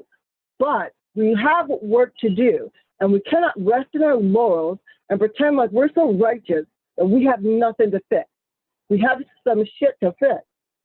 We're just further along than they are. But we better fix our shit too. Otherwise, we're never going to convince anybody. No, Thank you so much, Jacqueline. That was a mic drop, Jacqueline. Thank you so much for that. But we do have, to end things, we do have Celine. Did you want to make a comment, Celine? Yeah, just really quick. For me, I think MAGA means like finally upholding everything that our Constitution has promised and all the great things our country was founded on. I think things have gotten really worked, especially when it comes to like our Second Amendment rights and our First Amendment rights. So I think MAGA really just represents like going back to having the Constitution as it was created. Thank you so much for that, Celine. Laura has something to say. Sorry, just really want to quickly add to that. I totally agree with Celine, just in that MAGA doesn't necessarily mean we were perfect at any point, but rather that the documents that are the foundation of this country are striving towards perfection. And so making America great again is striving towards better embodying those documents again, as opposed to trying to tear them down. Yeah, so well said, Celine. I agree with what you said. There you have it, folks. We've been together for 3.5 hours. That's the longest Zoom call I've ever been on, but I believe it was very healthy. Hopefully people who watch this can learn something from you, even if they don't vote the same way that you do. Maybe they'll learn something and at least be more conscientious of having conversations, healthy conversations with you. You know, reaching or going beyond or reaching across the aisle is what I'm trying to say. Hopefully they learn to reach across the aisle to learn that you're not just a bunch of racists, bigots, sexist, misogynists. You actually have reasons to voting the way you do that they may not see because they lack conversation with you. So I applaud you all for being here, for being, I don't want to say brave, that's not a good way to put it, but being open to sharing your beliefs for a public audience. And best of luck. I hopefully we all stay in touch and we can do this again post-election. I learned a lot from you folks. And so hopefully a lot of other people learn from you as well. So we can just hang out for the next however many minutes, or we can just go to sleep. But I thank you all for being here with us today. And let's talk more post-election. Best of luck to everybody, and God bless.